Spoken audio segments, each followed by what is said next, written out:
Ladies and gentlemen, welcome Hello. to a very special recording. I, well, first off, my name is Churro. So, but I am joined by a very special guest today. And this is I don't know what you want to call it. Do you want to call it like the founding fathers, or do you want to call it the old retirement home people The from the OGs. Kingdom Hearts community? The old codgers. Yes, the old codgers. Yeah, the Kingdom Hearts old codgers is perfect. The ghosts of many, many Christmases past. Yes. Yes. Ghosts Yeah. of Kingdom Hearts All past. aged terribly. Like We all did. Get off my Back get in off my my day. islands. Got off my Disney Islands. We only had one Kingdom Hearts game. I know. This is. We only had one Xehanort. for that. I like One that one ansem. Only one ansem. One ansem. I had one type of Sora. For sure. But one ansem, and he was Billy Zane. Oh, he was No. still the best one. not my ansem I hashtag. know. But yes. But I am joined by some of the longest friends I've had in the Kingdom Hearts community. And let's start with the guy to my right. What is your name, sir? I'm going to say I that's don't know who's me. to your right. Yeah. It's the opposite way you're pointing to me. Oh. Everything's so opposite. So my name is Pete Campbell. I started a website called Kingdom Hearts Ultimania when I was a young 16-year-old naive boy in like May 2004. So yeah, so it was in anticipation of the Chain of Memories game, but if I'm honest, very much heavily inspired by another website we're going to talk about today. Sir, what is your name? With the heartless shirt. So I'm Brian Resnick. People would know me as Neatchee. I inherited AnsemReport.com from a guy named Target Dog, and was the owner and admin for pretty much the remainder of its life. Still on the domain. There's actually something still there. I do need to call out ahead of time because I'm required to. I do currently work for Bungie, the video game studio, and anything I say here is my own opinion and does not reflect the views or opinions of Bungie Inc. All right. Next on down the list, we have the guy with the goofy profile pic. Is Is Mara? that me? Because I can't see the screen. I'm That assuming is that's you. you That because is you. mine's not goofy. Mine is amazing. Yeah, you think. Goofy is in the eye of the beholder. But yeah, anyway, hi, I'm Brandon. If you know Churro, you might know me. I hosted for a long time the Kingdom Hearts Union podcast, which just recently, as of last year, finished up. Prior to that, many moons ago, I did have the great pleasure to work with Pete on KH2.co.uk. I started when I was 15. Well, actually, no, I was 14.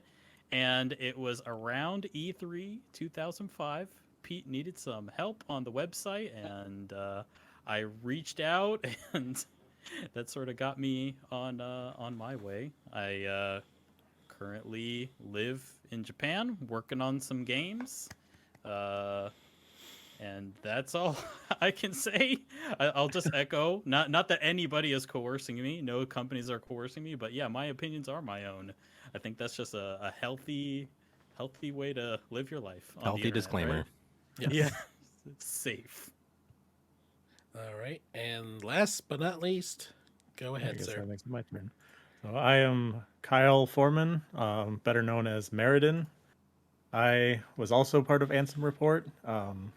I joined the site so I found Ansem Report right after I had moved to California, just before I turned 19.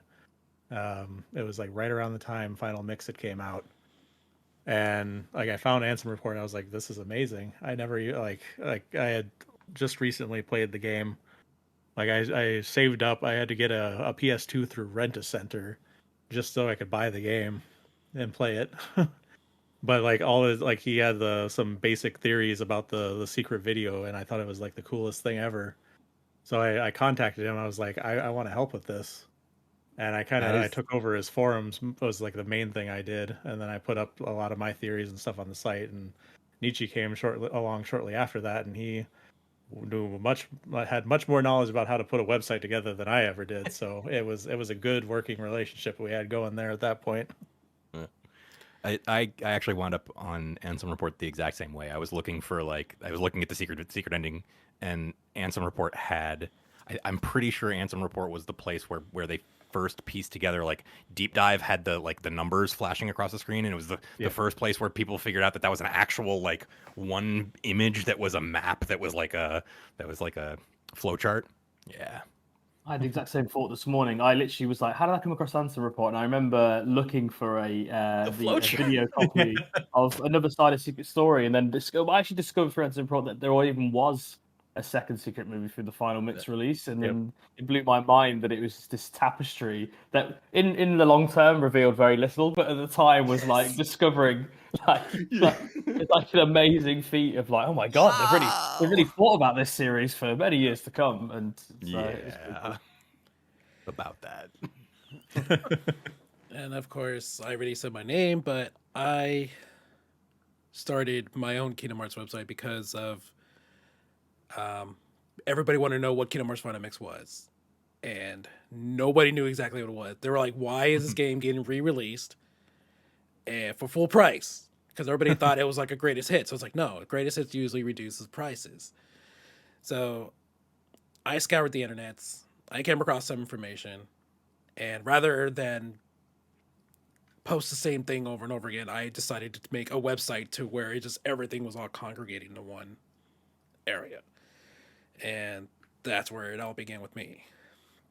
So that's a brief, history of each of our stories. I mean, we're going to go into more in depth later on in this, but let's start with where and when did we first hear about Kingdom Hearts? I always enjoy hearing these type of stories. Everybody heard them in many different ways. Some people didn't even hear about Kingdom Hearts until after Kingdom Hearts 1's released, even up to Kingdom Hearts 2. So, any of you guys want to take the floor first and want to talk about your experiences and how you first heard about Kingdom Hearts? Yeah, I was a big Square Soft fan. I was pretty big into Final Fantasy,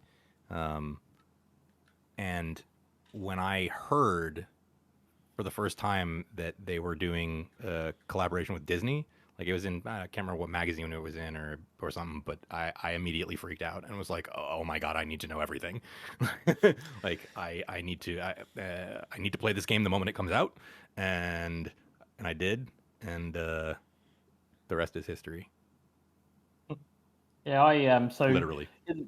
in the European release of Final Fantasy X over in the UK, there was like a bonus disc with like trailers, and it had like a collection on it, and one of them was Kingdom Hearts. So I literally discovered it through that. And it was a very similar feeling that the second that I saw this, I think, God, in hindsight, I don't remember what trailer it was, but the second that I saw like a sort of chibi version of Final Fantasy characters and mixed in with Disney, and also, well, I was literally a kid then, and I'm still a big kid now. It was just, it just drew me to it straight away.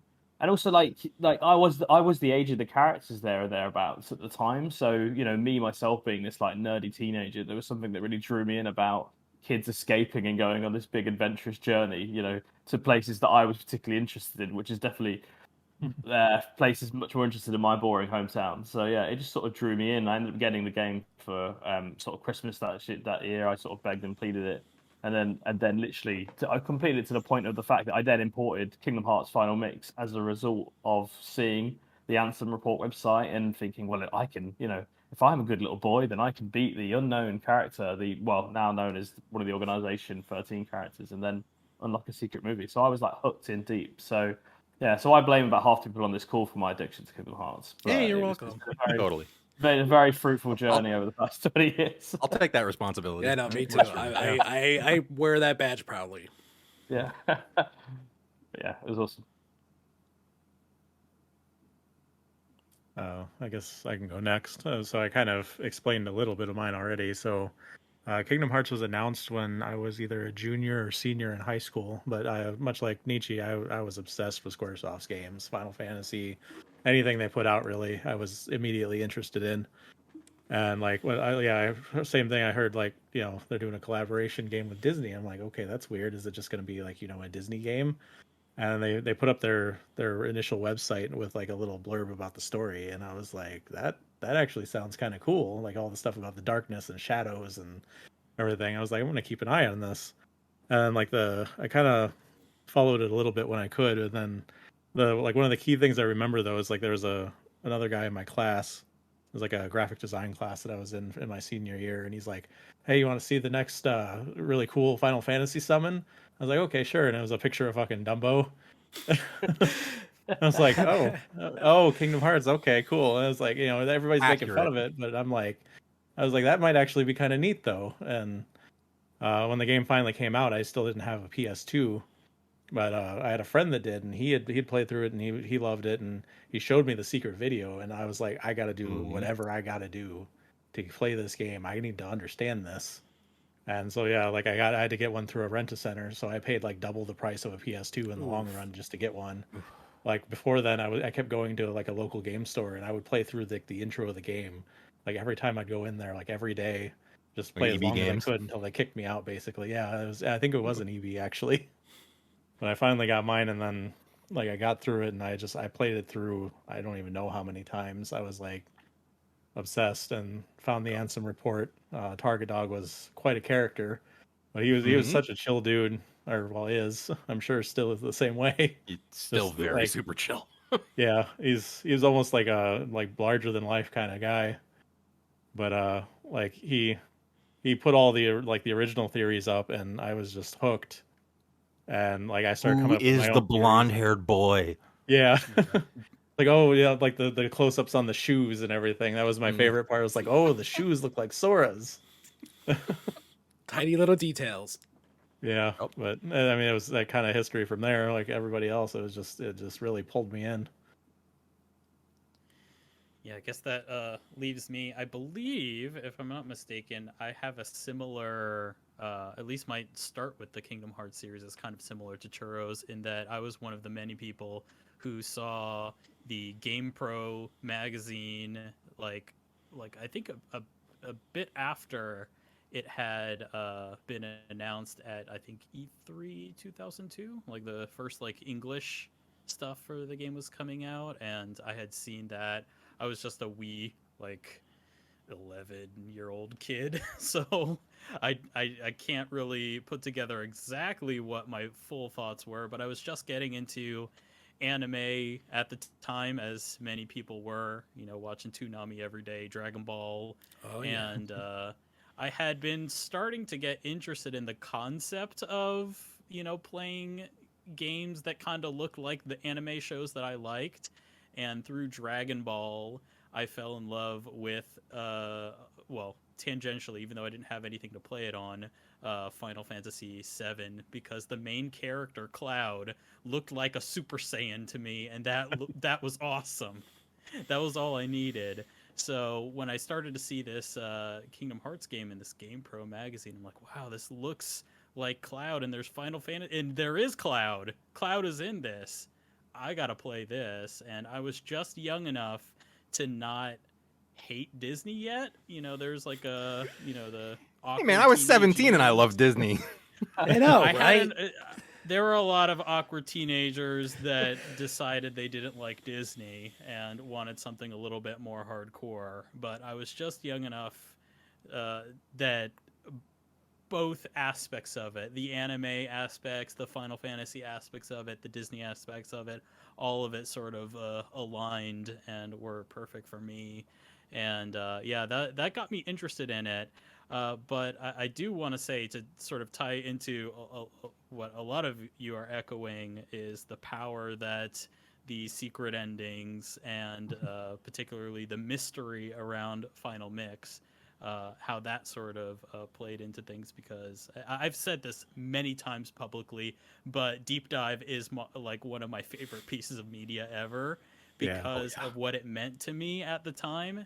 this is going to be a very 2002 story, but at the time I did unlock another side, another story, and was completely I had no idea of the existence of Deep Dive until I went onto Kazaa when I was downloading MP3s back in the day, and just out of nowhere, I typed in Kingdom Hearts secret ending, and there were two listings that were very distinct. And back in the day, when you're on a peer-to-peer platform and you download a file that you don't know the origin of, you don't know what you're going to get. So I fully expected, even at my 12-year-old age, I was just cynical enough to assume it was nothing, that it was stupid, that it was going to be, a waste of time. Obviously. Yes, pornography. But I spent the hour and a half downloading that 5 megabyte compressed version of Deep Dive. And oh my god, that 5 megabyte 3-minute and 5-second video blew my dang mind. I had to know. There's just something about Deep Dive and the rabbit hole that created, that it demanded that I understood it. And that led me to the wonderful websites that you guys were running at the time, Ansem Report and KH2.co.uk. And then, Churro, you had at the time Zitty.net that became KH World.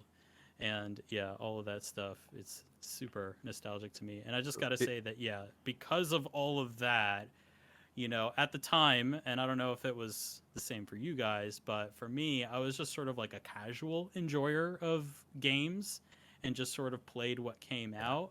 But because of the mystery and intrigue about the potential future for Kingdom Hearts, that's what brought me into caring about and like anticipating future video games in an active capacity, and not just playing something that looked cool on the shelf at your local GameStop. I don't know if you guys had that sort of experience with Kingdom Hearts.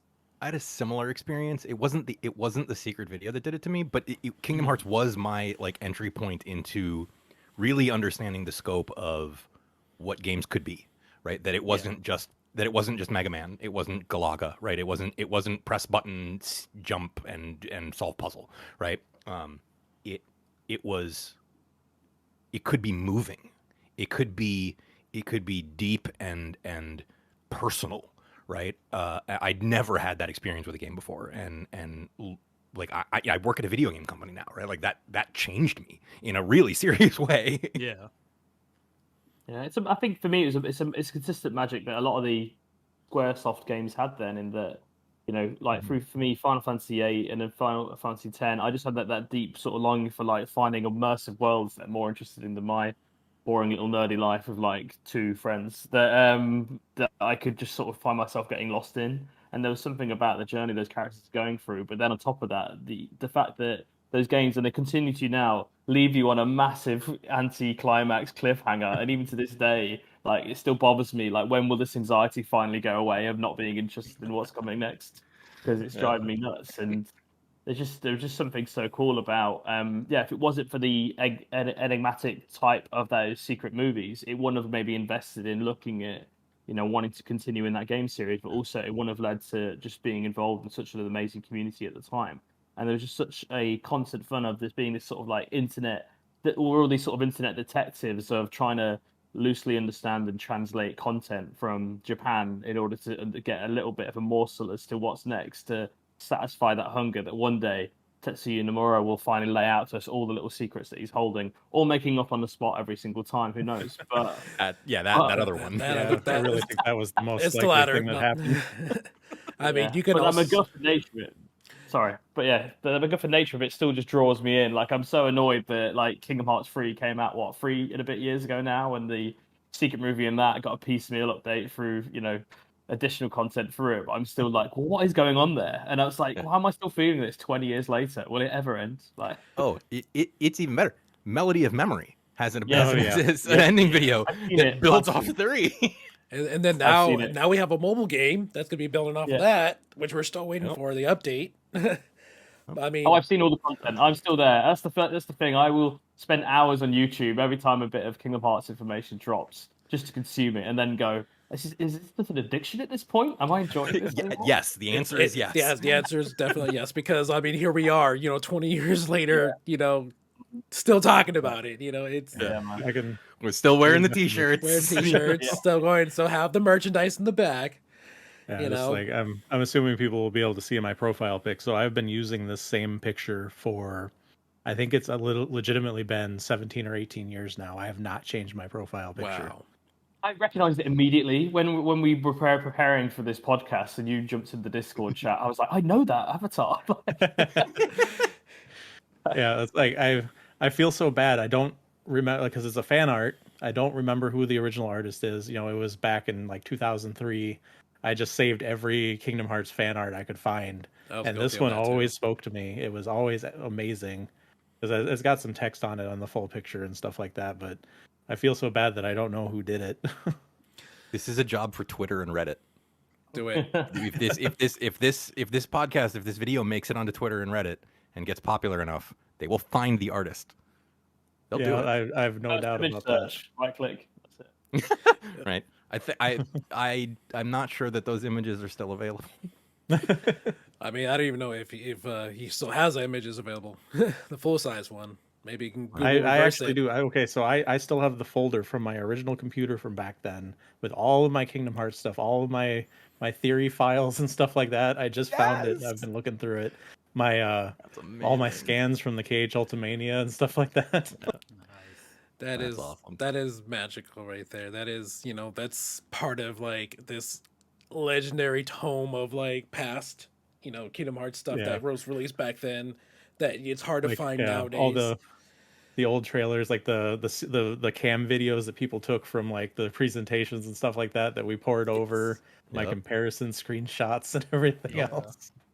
Oh my god! Are any I of just you have to aware? ask- Go ahead. I just want to ask real quick. Do you have the old full-length version of the cam recording of the Tokyo Game Show 2003 Chain of my Memories trailer? God, I Because haven't I thought had about that in forever. I have searched for that forever.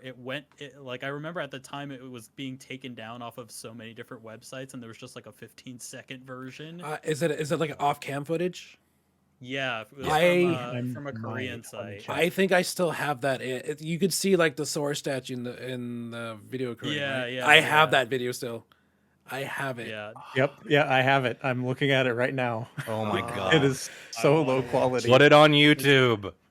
yes. They're it not must doing be content takedowns preserved. for that anymore. No way. It's so bad, like you can barely see anything. It's like the camera's so shaky, It's and then he's shaky. trying to like it looks like he tries to hide it once. Yeah, because That's back really bad. then they were, Square Enix staff was just like so, Hold on. vigilant on taking down Yeah, people yeah. recording, and I remember the days of like people trying to record trailers from like far away at their That's booth. the .mp2 apparently, but they're Oh my god. .mp2. Holy moly. Oh, man, like, 2.2 megabytes. Look at that. just makes it sound old. It's like you kids these days with your 4K direct feed live Yeah, no stream on kidding. YouTube. Yeah, We had to literally send someone to Japan to get this content. Like, yeah.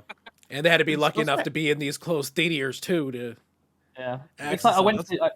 It's like I went to Tokyo for the first time about 8 years ago, and I walk in and there's just endless copies of like Famitsu and V Jump and Show and Jump. And I used to think, man, the agony I used to have to wait each month for someone to buy a copy of that, and then they'd take like a even- photo of it with their digital camera, and then You I'd be can like, get, right, you can get like legitimately translated Ultimanias and stuff now. Like I imported that thing from Japan, scanned every page, like poured over it, like with my horrible non-ability to translate Japanese. It was weird because you spend that much money on the Ultimanias and you have to like carefully tear each page because you want to get a perfect scan. So it's like there goes that money you paid for the Ultimania. Just Yeah, scan so and I- upload it because nobody my else would do scans- it. Like I would just press on them really hard, and then I would edit them down to look like normal pages after that, so they wouldn't have the bend in them. Because I was not willing to tear it apart. But I mean, So- I had to buy like 2 copies of each one because I knew one was going to be mine and the other one I'm going to destroy by tearing it out. So we've all kind of talked about the secret ending.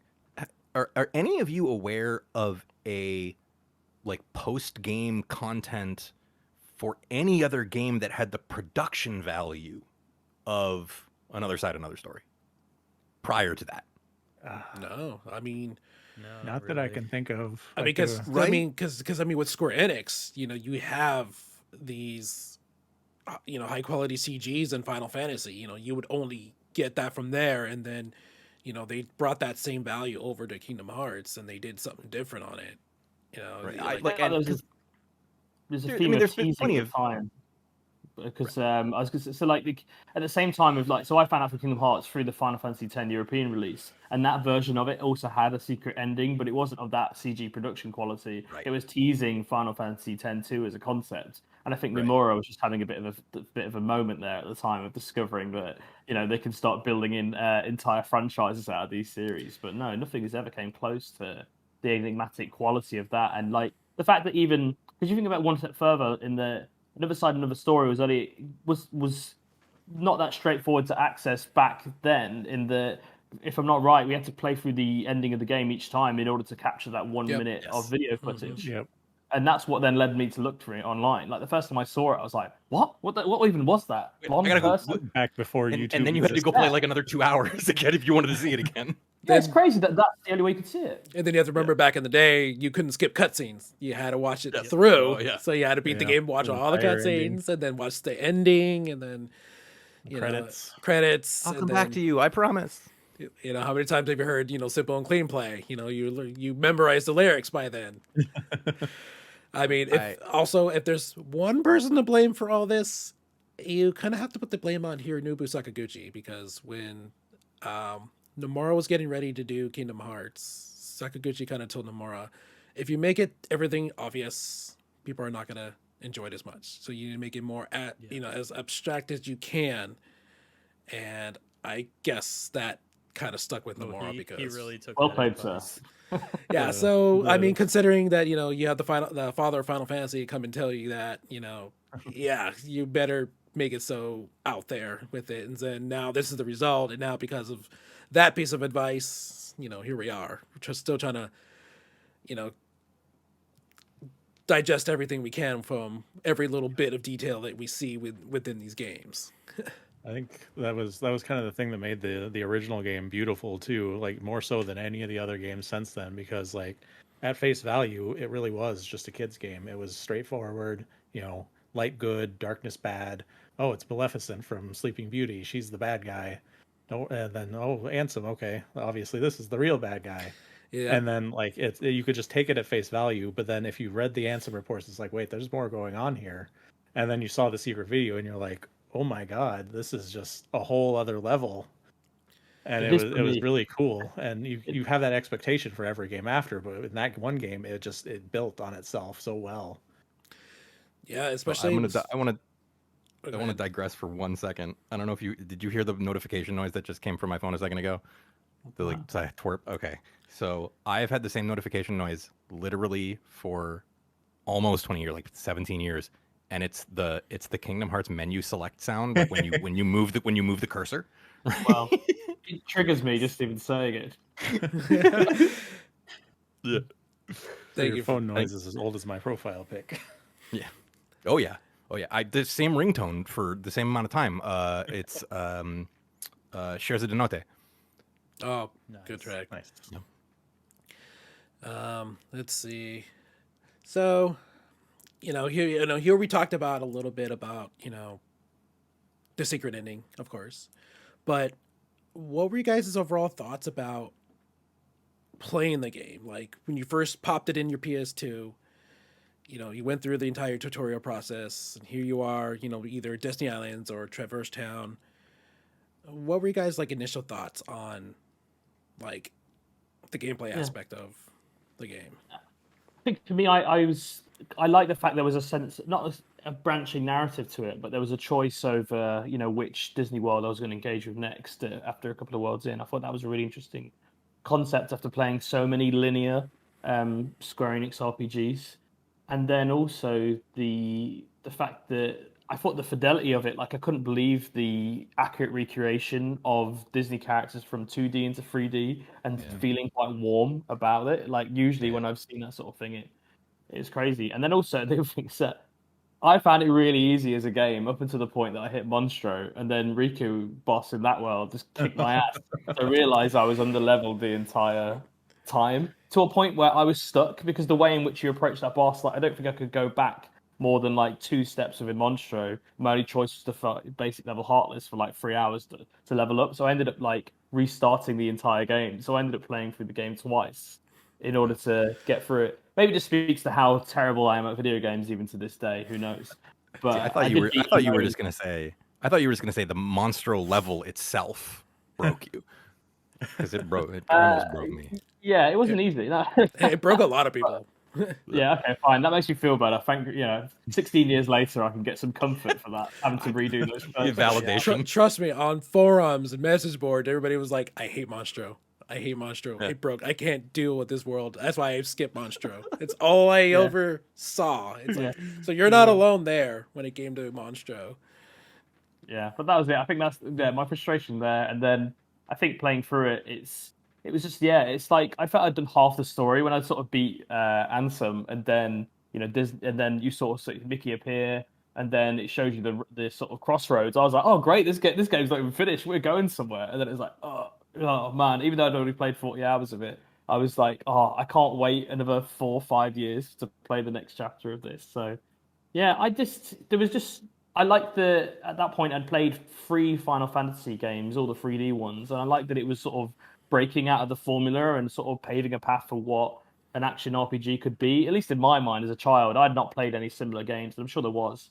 But I just felt it gave a breath of fresh air to what the sort of RPGs could be, and I think that's what really excited me is that other than sort of turn-based, that there was enough of method through it, and I just loved that. And as a result of that, I just wanted to keep consuming it. Yeah, I was kind of similar. My thing was that it was the wonder of the fanciful nature of Disney. I was a big Disney fan. I loved Aladdin. I loved Beauty and the Beast. I loved, like, those movies were part of my childhood, and so there was sort of a wonder and a fanciful nature to that content. And so to take the sort of Square Enix angsty storytelling, for lack of a better term, and couple that with the wonder of Disney. When I saw my character wake up in Traverse Town and Bluto's licking his face, and then Donald and Goofy show up, I was sitting there going, oh man, this is like, there's going to be story, and it's going to be like, and it's going to give me that sort of childish like interest that I have from Disney, and feeling those two things at the same time was what like immediately hooked me.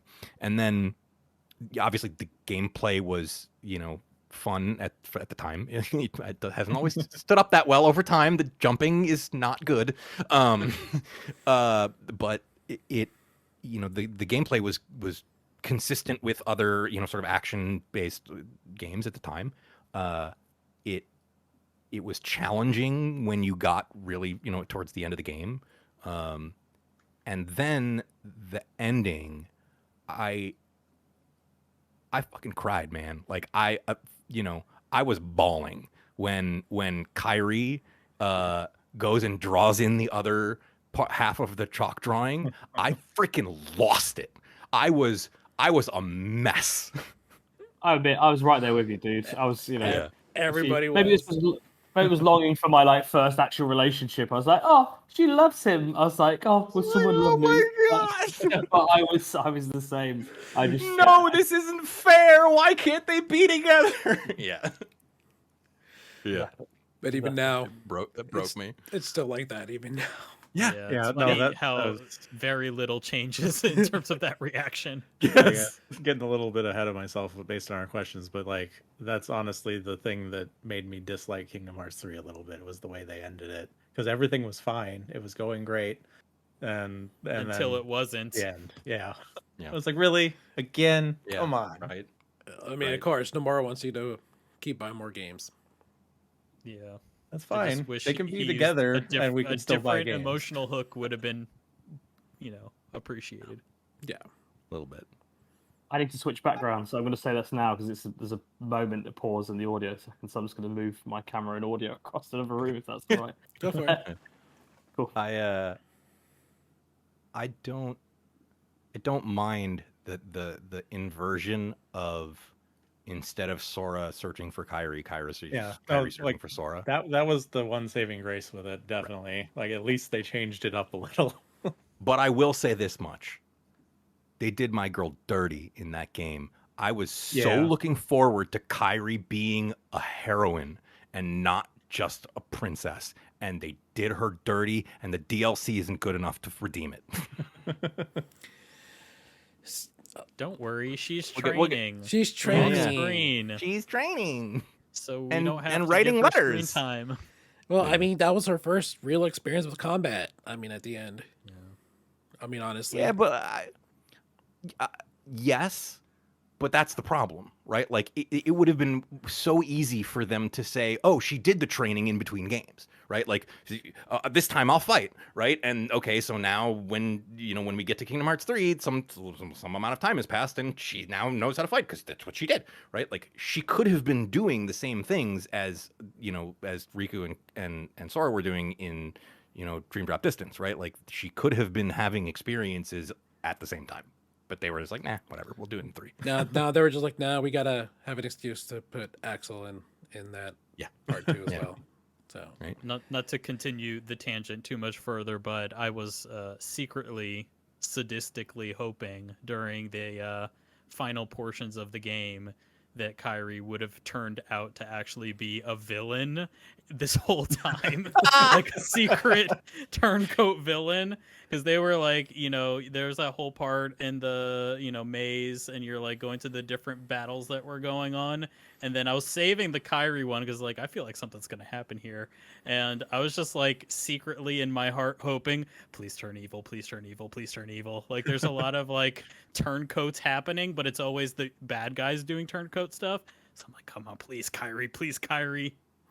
I don't know. There's just something about that because I don't know. At least based off the track record so far, it's like if we can't have Kyrie as a heroine, can we have her as the villain? Because that would be awesome too. Yeah, but that would Just be IMO. that would have been just a repeat of Aqua getting Norded.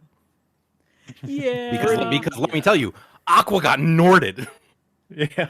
she got Norded, but she got unNorded quickly. I'm thinking like, okay, we're committing. This is the new villain. This is, instead of old man bald guy, it's the girl you like so far, and now she's evil.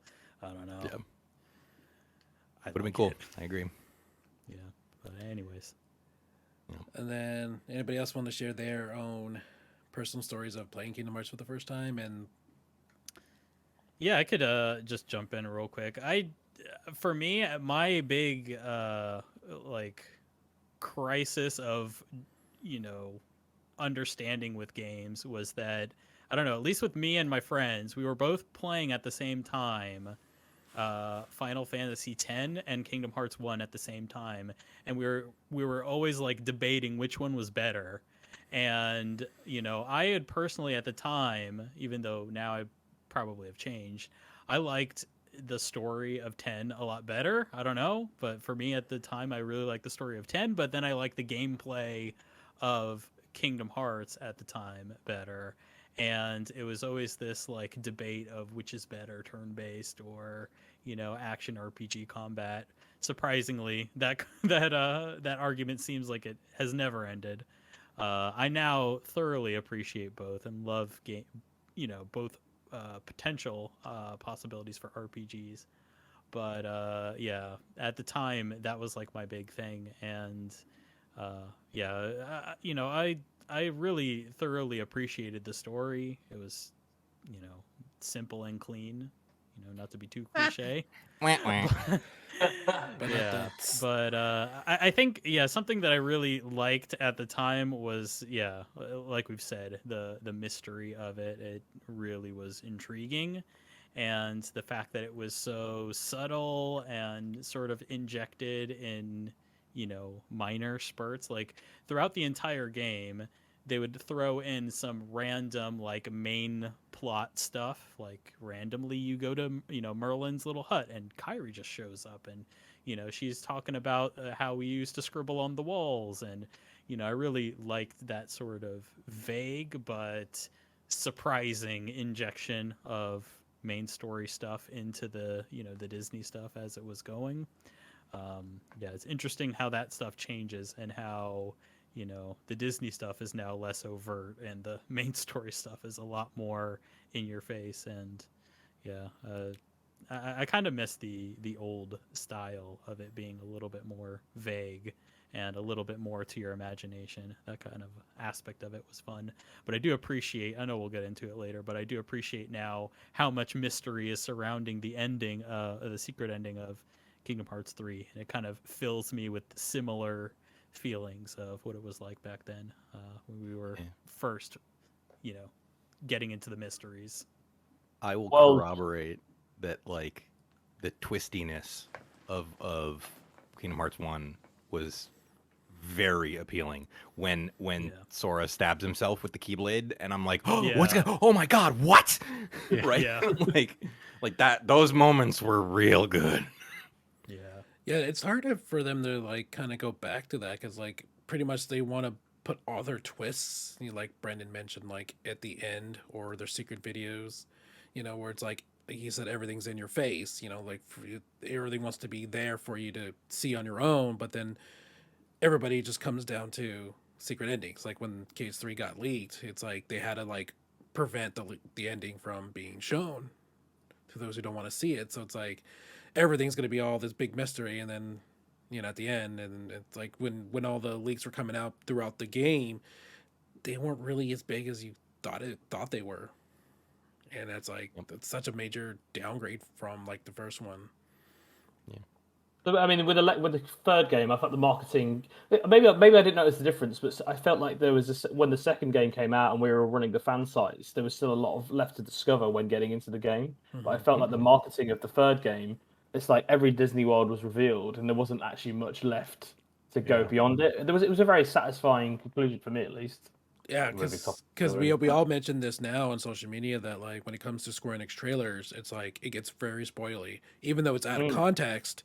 It's pretty much kind of like ruins that mystery of what's going to happen, especially if you go back and watch the final trailer of KH3, you really get images of Skull-Eyed Kylam. Yeah. They should have just kept that, under wraps until you actually get there. have So- to say- And because you wind up in a situation where, like, yeah, it doesn't spoil it now when you watch the trailer, but you don't get that big reveal moment. Right, like you get to like right before that's about to happen, and you're like, oh, it's going to be that thing I saw in the trailer. Yeah, like when in Kingdom Hearts 1, when you have, remember how after, Sora stabbed himself with the Keyblade, and then all of a sudden it's like this big old guy in a big old cloak starts peering out of nowhere. It says, so you waken up at last, princess, with a really deep voice. And it's like, who the hell is this guy? Where did he come from? And then it's like all of a sudden Riku, appears in front of him, blocks him from, approaching Kairi, Donald, and Goofy. And it's like, oh, where is this going now? Then all of a sudden they run, and then, of course you take control of Sora after that as a Heartless, which was, a very unique thing to see. So it's like nowadays it's kind of like you don't really get anything like that in the current form. I have to say, like that kind of feeling and that concept in general, that's a really big part of why I kind of stepped back from being as involved in like the community as I was, because like I was super involved after Kingdom Hearts 1 and Final Mix came out, and I felt the need to stay on top of that. So like, and back then we didn't get the simultaneous releases for games between countries and stuff like that. So when Kingdom Hearts 2 dropped in Japan, I imported it. I modified my PlayStation 2 so I could play it. I didn't understand anything they were saying, but I played the entire game so I could like get involved in all the discussions and theory crafting and stuff. And it almost felt like it had ruined the game for me. So like once I had some other circumstances that had me kind of forced me to step back from the website anyway. And after that, I just like I never quite got as invested in the community side of it because I didn't want that to happen again. Because I did it with Kingdom Hearts 2, I did it with Kingdom Hearts 2 Final Mix, and all of that. So like the first real experience I had after the first game was probably Birth by Sleep, because I didn't know anything about that game going into it, and it is probably my favorite game at this point in the series. I was going to say that might be the best game in the series. Yeah, I mean, it probably would have been anyway, even if I didn't have that core experience again. But like it left a better impression because I knew almost nothing going into it. Same. All right. So, I mean, we did dabble a little bit into the next one, but considering that after you play Kingdom Hearts, you beaten Kingdom Hearts, were you guys were like involved in the community at the time? Like, for example, were you guys visiting like message boards or anything out there to kind of like help you inspire?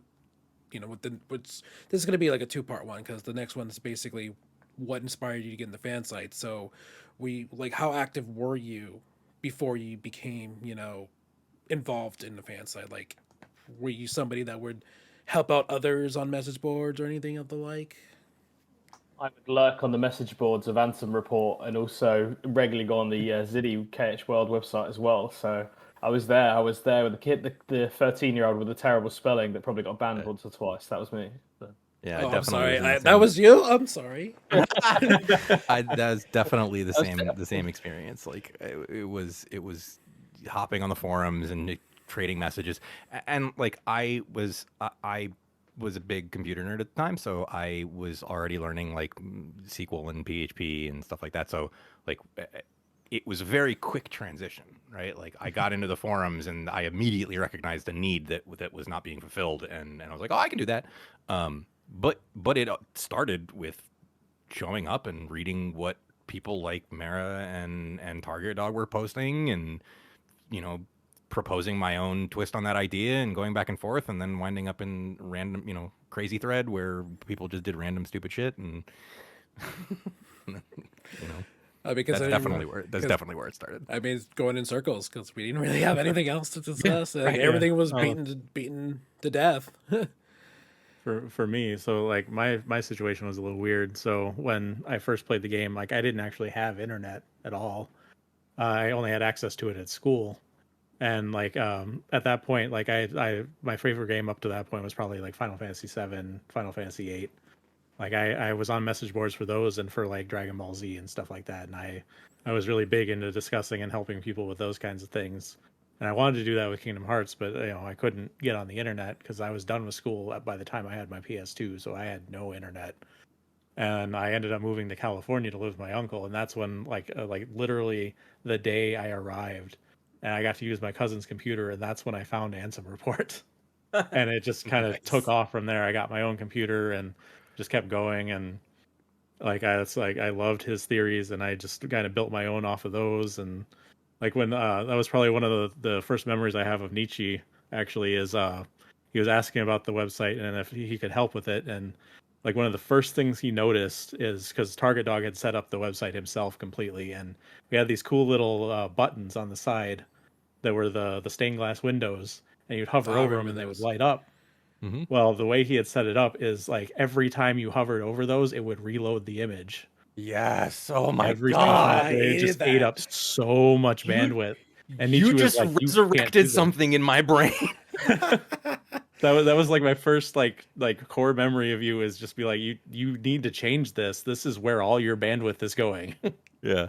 Yep. And they were paying for it because you're renting a server. You're paying Yeah. for every byte that goes over the wire. Yeah. Yeah, and I think that was like just a massive. I mean, aside from the fact that he had hosted the videos like on the site, so you could download them, which was probably the biggest part. But those images too were because people would sit there and you'd hover over them just for fun because they would light up, you know. It's And kind of he's like like, you can just change this code here, and it won't do that. it's kind of like turning on a light switch on and off like repeatedly. Yep. Yeah. Yep. Yep. Oh But man. yeah, no. So I jumped in like feet first once I had internet and never looked back, basically. It's just also interesting that, like, even then, like, we had to create these. If we wanted to engage with the community or publish our own content, we had to create these entire systems. Like, I at Yeah. that point already knew a little bit about HTML and CSS, but about building websites about like The Simpsons and stuff. But the fact that there wasn't like, I mean, yeah, I guess there was like LiveJournal, but there wasn't the same sort of interface that you get or content creation platforms that I had to learn WordPress, HTML, Yeah. CSS, forums, PHP, V MySQL. Bulletin, baby. Yep. PHP Bulletin. VB and V Oh my Bulletin. god! Oh, I I had hate. the Oh pirate my version of V god. Bulletin because I couldn't afford it, so I couldn't Same afford the here. 55 license. So Yeah, I think we transitioned forums on Ansem Report like 3 or 4 Yep. times, trying to find like a better one every time. Yeah. Oh my God. I 'Cause- remember. You remember the really old forums that came before the main ones that were there for a long time. Like, Yeah, because when I started, it was, I forget what it even was, but it was just so basic and so like, and I moved us to the PBB one, I think, yeah. and then you came in And like moved and us to it started helping V-Bulletin. out, and Well, yeah, and then we moved one more time after that. You set up a better one for us, and like it was, but yeah, like, there was no social media, no YouTube, like nothing like that. So it was like the Wild West almost. Yep. Oh man, and that reminds me of like you don't see this anymore, but like you had the like community links at the bottom that were Oh that were yeah, like a like scroll that were like a scrolling thing, and it was the different buttons, and that had like this was we all linked to each other, right, Yeah. with these Yep. little tiny banners. Yep. I love that, man. The link exchange, Thank you. Yes, it Yes. was great. That was cool. like We were nobody was competing. yeah. you We're, know? we're all like in this one little happy community family going on. Yeah. We all had each other's links at the bottom. Totally. Yeah, I feel like it gets on to the next question, but in terms of like, so I basically, because of interacting with Ansem Report and KH World, I felt like a need for myself to start cataloging anything to do with Kingdom Hearts Chain of Memories and Kingdom Hearts 2 content. And it ended up being, well, if I'm cataloging it, then I might as well also turn it into a website. And, at first, it just sort of ended up inspiring me that the idea that I was already running websites to do with other things that I liked, like the Simpsons, and I just thought it was really interesting that the community aspect was already solved. You couldn't get better than the Ansem Report forums and the level of mystery that was there. And I felt that all I could contribute would be a nice, politely organized image catalog or artwork catalog of following the announcement of Kingdom Hearts 2. So there was this really grainy like cam trailer of Kingdom Hearts 2 that showed Axel for the first time. And that I thought, well, okay, well, here's my entry point. Phantom Report had the entry point of Final Mix and Deep Dive, then my place could be to get involved by starting to catalog the upcoming releases of Chain of Memories and Kingdom Hearts 2. And the great thing about it was like you were filling a niche that was necessary, like that wasn't being handled yet, right? And that was one of the really cool things about that sense of community between all the sites. Even was like Ansem Report was really focused on analysis and theory crafting, right? Whereas you were focused really heavily on documentation of all the known information. Yeah. Right? And then my site was more about like images and Mm-hmm. media. Right? So each of us had something to bring to the table. Yep. Yeah, the time. but it ended up being such a crossover because I ended up working with Artur, Branden, even Brian. There's even a point when, we'll get to it. There's even a point when AnsomReport.com redirected to Kingdom Hearts Ultimania. Yeah. So it ended up all becoming one big happy family in the end. I was gonna say this earlier. I think Mary, you mentioned something about like circumstances that led to you having to leave, and I'm pretty sure one of those circumstances was the 3 times we lost our data in the course of a year. Oh man, yeah. Well, it's like, for me, like, aside from, we lost so much, like, a few times, and then, like, my living situation was always a little awkward, and, like, I moved states, like, 3 different times during that, and a couple of times, like, I, was in, like, where I'm living now is actually where I was one of those times, but back then, they had just started laying the fiber optic cable, so unless you had 56K dial-up, you didn't have internet at that time, so I didn't have internet for, like, almost a year.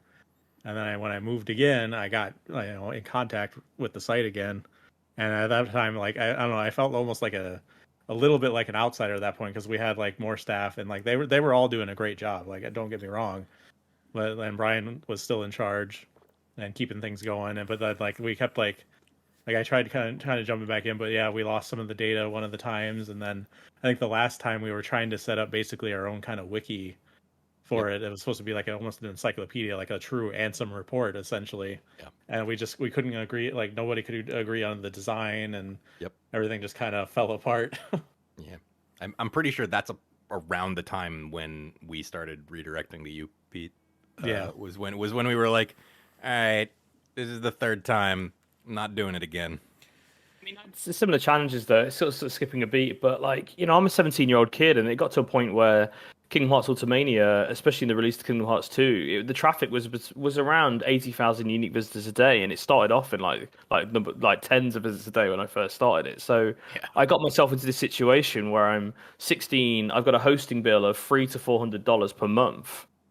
Yeah. And I don't know what I'm doing. I don't know. I'm not a server architect, or my knowledge of hosting was just, I was learning it on the fly. And all the time, like, we'd faced either bandwidth issues because we weren't paying enough for a server. I had no idea how to manage bandwidth. And also, consistent. The technology was sort of like vulnerable. Like, we lost a lot of data in the process.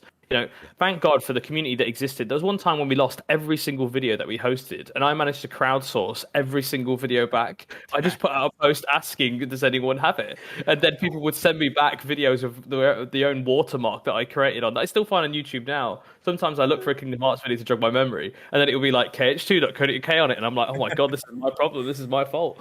Yeah, so here's the problem. We couldn't do that because all of our shit was theory crafting, and there was no videos to recover. That's kind of why I have like the folder that I still do, is because like I after a point I was like, I'm saving all of this just in case. No, I was very reliant on the community for their own CDs and their own backups of media every time we got hacked, because there was just so many. It was just too much for me as a kid to. I feel lucky enough that I started a fan site that ended up having a community of 20 to 30 volunteers, including Arturo and Brandon, to contribute content. And then, the forum itself had like 30,000 users. It was all just too much and overwhelming for me as a kid. I'm like, oh my God, this took off. This has its own life and it's amazing. But the bill is too much. And I was like, then I had to start learning about Google Ads and how to make money off the internet. I was like, I got to keep the train going, baby. Just keep funneling that money back into the hosting bill each month. Like Ansem Report was really fortunate to have Neatchee, honestly, because like without him, like that site would have gone down way before it ultimately did. Because Target Dog is like a fairy, honestly, like a legitimate like Celtic fairy. Like he is here, he's gone, he's back, he's posting mysterious videos of himself. Like I actually still, I don't know if you remember that, Neatchee. I still have it. I do. Where's Target Dog video? Yes, I know. I remember those. Oh my God.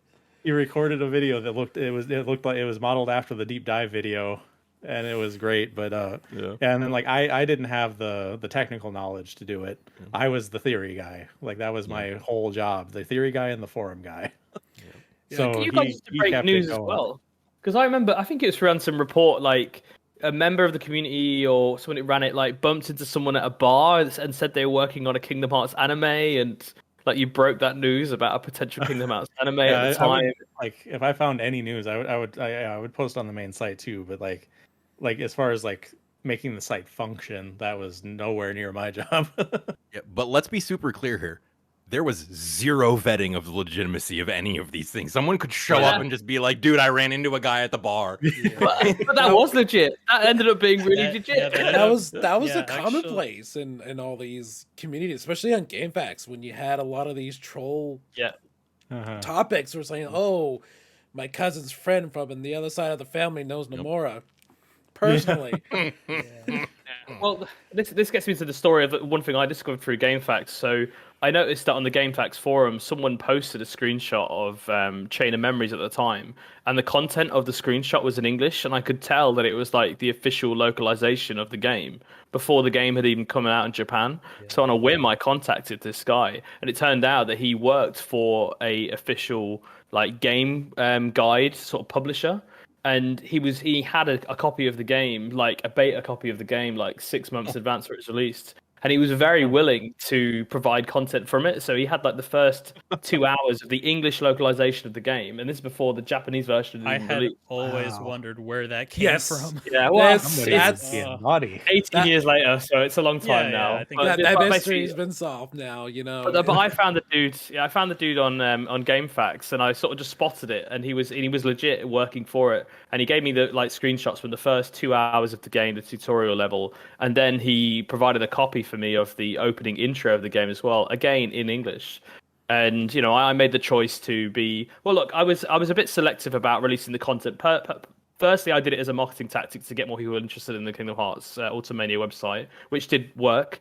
And then secondly, obviously, I was quite mindful of that. I shouldn't have this information. I've done some sleuthing journalism here, Yeah. and also the game isn't even out yet, so I could get into serious trouble. So I ended up This is publishing it the on the. first time I ever heard the term cease and desist. Yes. Well, yeah. So it was quite common. That's the thing. It's weird now. Like you get this sort of community manager PR machine around games and online community, but it was very much and like not that. It was not welcome. It was not welcome to have fan sites on any media, not just unique to Kingdom Hearts or Square Enix. Like I used to run a Simpsons website as well, and it would be constantly getting cease and desist notices to take content down. So in this case here, I knew that I was onto something problematic, but I thought I'd release the video anyway, because who doesn't want the intro video of Chain of Memories? Even though the dude told me not to do it, who worked for the game walkthrough company, because he said he might get into legit trouble. But I was like, there's no evidence back to you here. I mean, these days they have that shit thumbnailed and locked down. But I released it, and then within 24 hours, I got an express letter from the solicitor firm that represented Square Enix in Japan, demanding that I take the content down. And for me, as a 16-year-old, it was absolutely terrifying, because obviously I had no means of this. I was just a little nerdy kid that just wanted to publish content online. So yeah, I ended up taking it down for about a week, but it was already in the hands of everyone then, so off it went. I was just But- like, Once it's up, you can't take it down. Looking at my Yeah. folder, I just pulled up the COM intro, and it has the KH20.co.uk tag on it. Thumbnail on it, marketing. That's what it is. That's what you put a watermark on it. Bang, you get visits to the website. So Old school marketing, right here. yeah, I'm right. As someone who's in the gaming industry now, that story blows my freaking mind, because like I have been involved in scenarios where we had some partner who was printing posters, right, for the game, the new content that we're about to release. Yeah. And this guy took a photo of the posters that they were printing at their print shop, sent the photo to his buddy. His buddy then posted the photo online and got the guy fired. From like I wouldn't even imagine people doing that, because you do that nowadays, you are 100%. blacklisted from the industry forever. Yeah, and 100%. And it's completely understand as well, because it's ironic now. I mean, I run a digital marketing agency now, and I work with high-profile clients, similar thing. And like, it's a very sensitive area. Thankfully, I should say that there was no antagonism with the dude. He was just such a massive Kingdom Hearts fan himself that he was ended up quite being eager, and we ended up being friends like secretly for like years. Like he used to send me like imported copies of games from America, because games if for some reason it was cheaper to buy a game in the US and ship it to the UK, so he used to help me out with it all the time. But That's funny. thankfully it was a happy story there, and the Kingdom Hearts Chain of Memories walkthrough guide got published. I can't remember the name of the brand that did all the walkthroughs then, but Was it Um, Brady or Prima? Prima. Was well, probably whoever published the Chain of Memories one, yeah, that's where it all came from. And I'm pretty sure neither of those brands exist anymore. So there you go. I'm in the Oh no, clear. Brady games totally exist still. Okay. Well, no. Yeah. To be fair, one of them's transitioned online, but I can't imagine that Prima he works Games is there. all like a website stuff now. That's right. Yeah. So, I mean, with Pete saying one of, a good, I don't know if we call it best memory, but it was a memory of being involved. Not the with- best memory. Not the best memory. I mean, I unfortunately have my own worst memory, too. I am guilty of doing something stupid like that. So, but I learned, and thankfully I was not blacklisted, but I learned my lesson that day, and I never did it again. But going Yeah, off, it's totally but the process. But going off of that, Neat, Branden, Mera'din, do you guys have any memories that you can recall while working for your fan sites? Yeah, I can well, I can talk about one that's a little bit more about kind of a day-to-day sort of thing that I remember from when I was working on KH2.co.uk that was really emblematic of what it was like back in the day when the internet was the way it was then and so disconnected. Uh, you know, KH2.co.uk, it was very, at the time, very news oriented because we were constantly getting a lot of really great stuff out of Japan and, trying to find that before anybody else and get it translated. And, I would work with, different people that were involved with the sites to help me translate it. And Google Translate wasn't what it was at the time. I would constantly be on this website that was Alta kind Vista? of like the no, No? it was sort of the progenitor of what 4chan was, but the Oh, real okay. one from Japan, Nichan, which Okay. is so basically 2chan.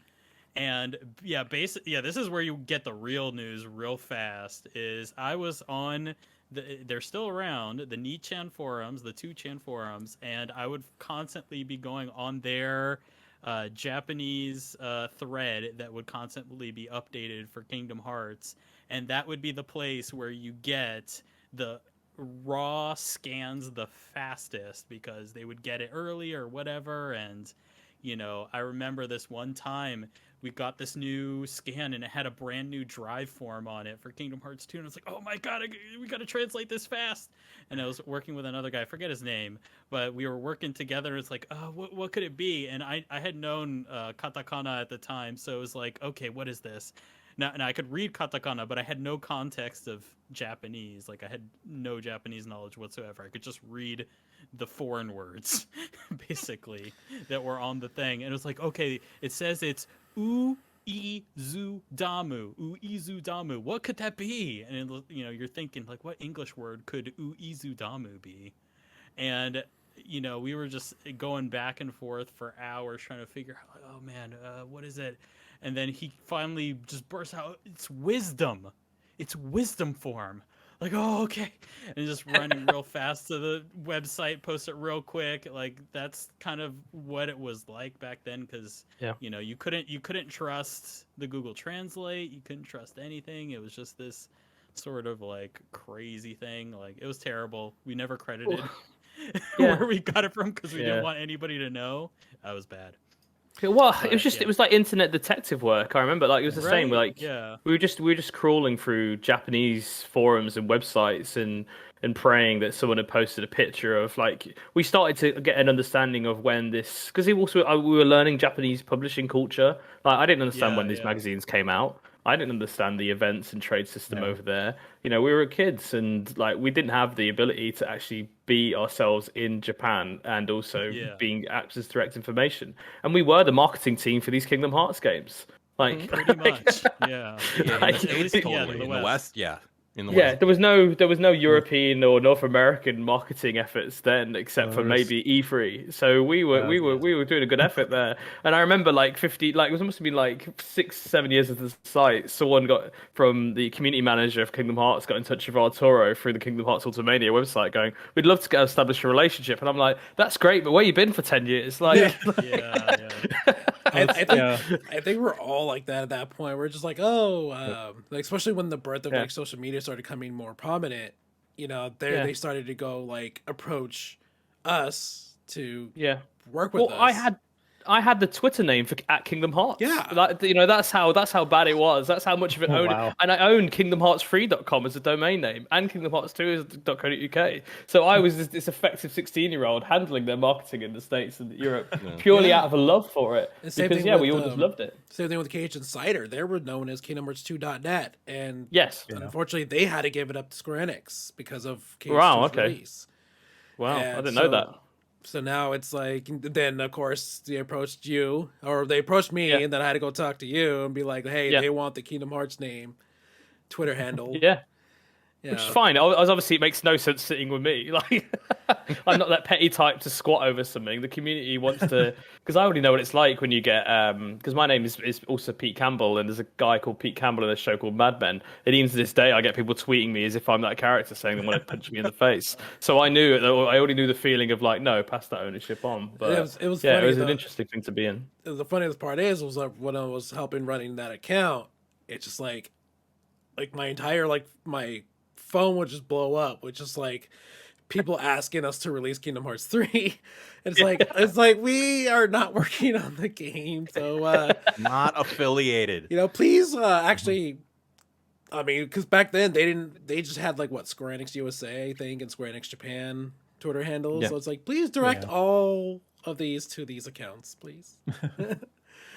But Yeah, so kind Yeah, of that was definitely a time before like franchise branding, right? Yeah. Like Twitter now has Destiny the game, right? Like as a Twitter handle, and Ghost of Tsushima, Tsushima, like that is a thing now that was not.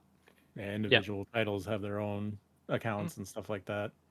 Yep. Yeah, kind of going back to what you were saying, like what people were saying about translating and stuff like that too. Like that's like the weirdest thing about that time that I'm so glad has shifted. It's so cool that you can get some of this stuff now, but like just some of the merchandise and stuff that you just could not get your hands on, like Ultimania Yes. books. Like the last thing I remember like seriously working on before I just kind of stopped on everything was the Kingdom Hearts TCG had just come out in Japan, and I had imported like the starter deck, and I was legitimately like trying to translate the rule book and the cards so that like people would be able to play it. And like I didn't get very far because I don't know Japanese. And like you said, Google Translate was not a good thing at the time. It's still kind of iffy like now, Yeah. but then it was awful. I think I got like 3 pages in before I was like, I can't do this. Yeah. man, But as far as like a really cool memory, I think Neatchee will back me up on this. Is what was it? Abbey Shot was the name of the site. yes, We got them to yes. make the unknown coat, and that was when all we had was Oh, the nice. secret video and like some really grainy screenshots from Yep. an early Kingdom Hearts 2 trailer, and they made the remember that whole coat. coat, and it was so cool looking. I remember seeing the progress of that. Through Ansem Report. That was so cool.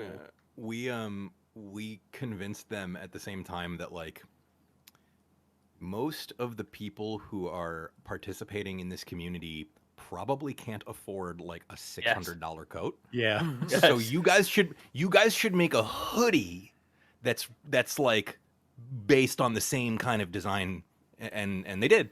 And I this is my like being kind of a jerk moment was they wanted to like not compensate us, but they wanted to show their appreciation, and the most we could get out of them was one hoodie, and I totally took the hoodie. I think that's a fair trade. I think I wanted one of those coats so badly, but so I mean, it was a hoodie and a coat. There was 2 versions, right? There was the leather coat, and then there was a hoodie in the style of the Organization 13 outfit. Yeah. Yep. Horrible conclusion to that story.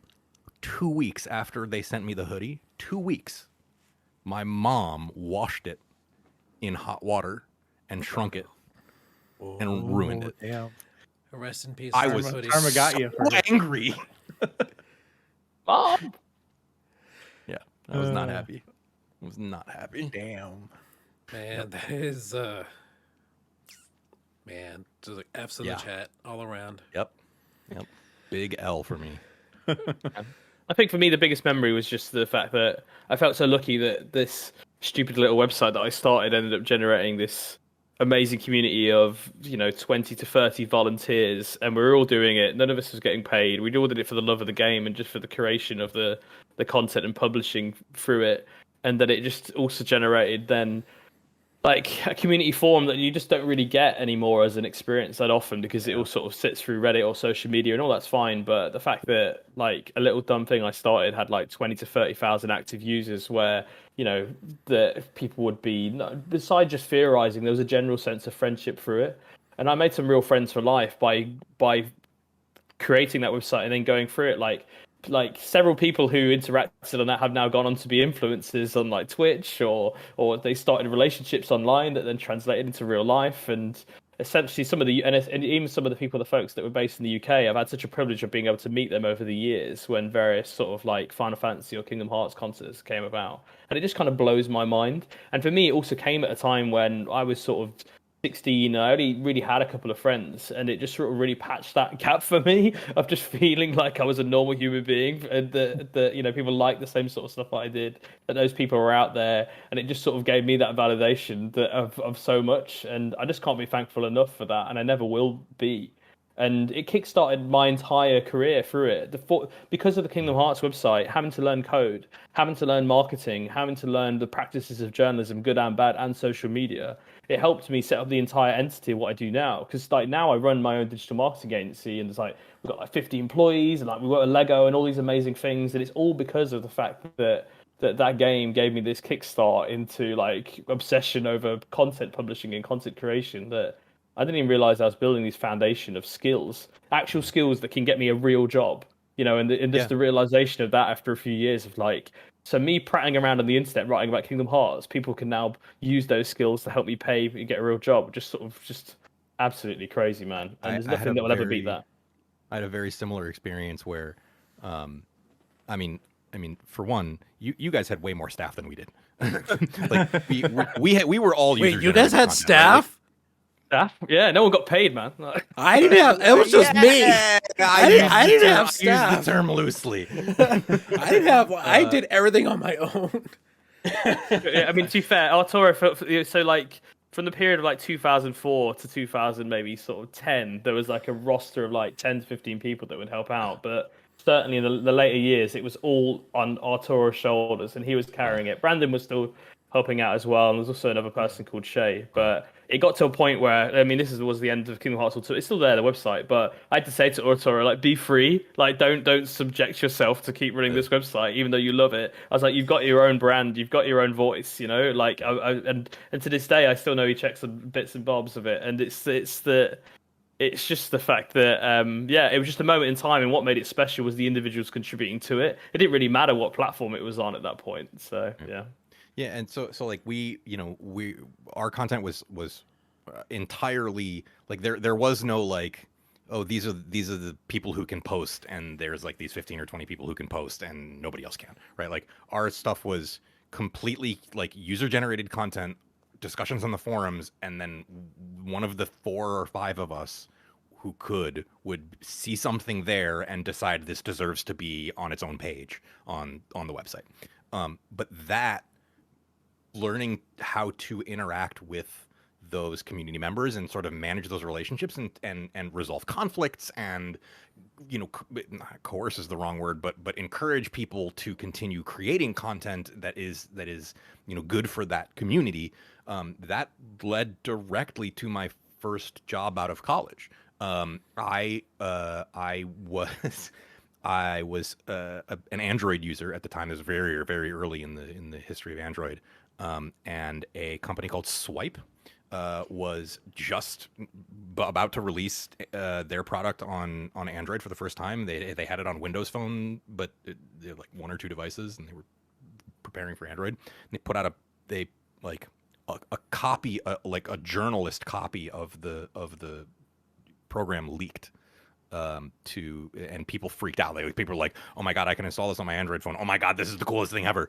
And so their like community like forums, it was like user space or something, or user voice. It was not a comprehensive thing. It was for a couple dozen people to show up and like ask questions, and they could give them answers. And I know that the person who was managing that was an intern at the company, and the beta, leaked, or this build leaked, and people were giving feedback and like describing bugs and on these user voice forums. And so I kind of went in and was like, okay, I know how to handle these people, right? Like, everybody chill out.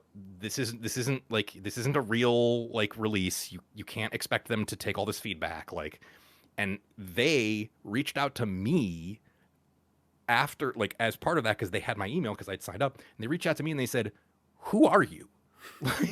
Like, how do you know how to do this, and who are you? And I swear to God that there were people who at the company who were convinced that I was actually one of the employees in disguise, um, incognito.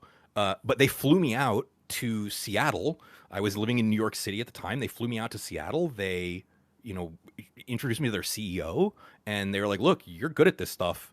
Do you want to be our community manager? Like, we don't have a community manager. Our intern is running this stuff. Do you want to be the person who runs this beta? We're gonna release this as a beta. Like, people really like it, and so we're gonna actually do a legitimate beta, and we want you to run the beta program on the community side." And so that was my first job out of college, and that, like, from there I went and did community management in a bunch of other places, and I wound up at Bungie doing like player support, a community side of that. And I was technical enough that they were like, "Hey man, you should actually go into like QA, like test engineer, right?"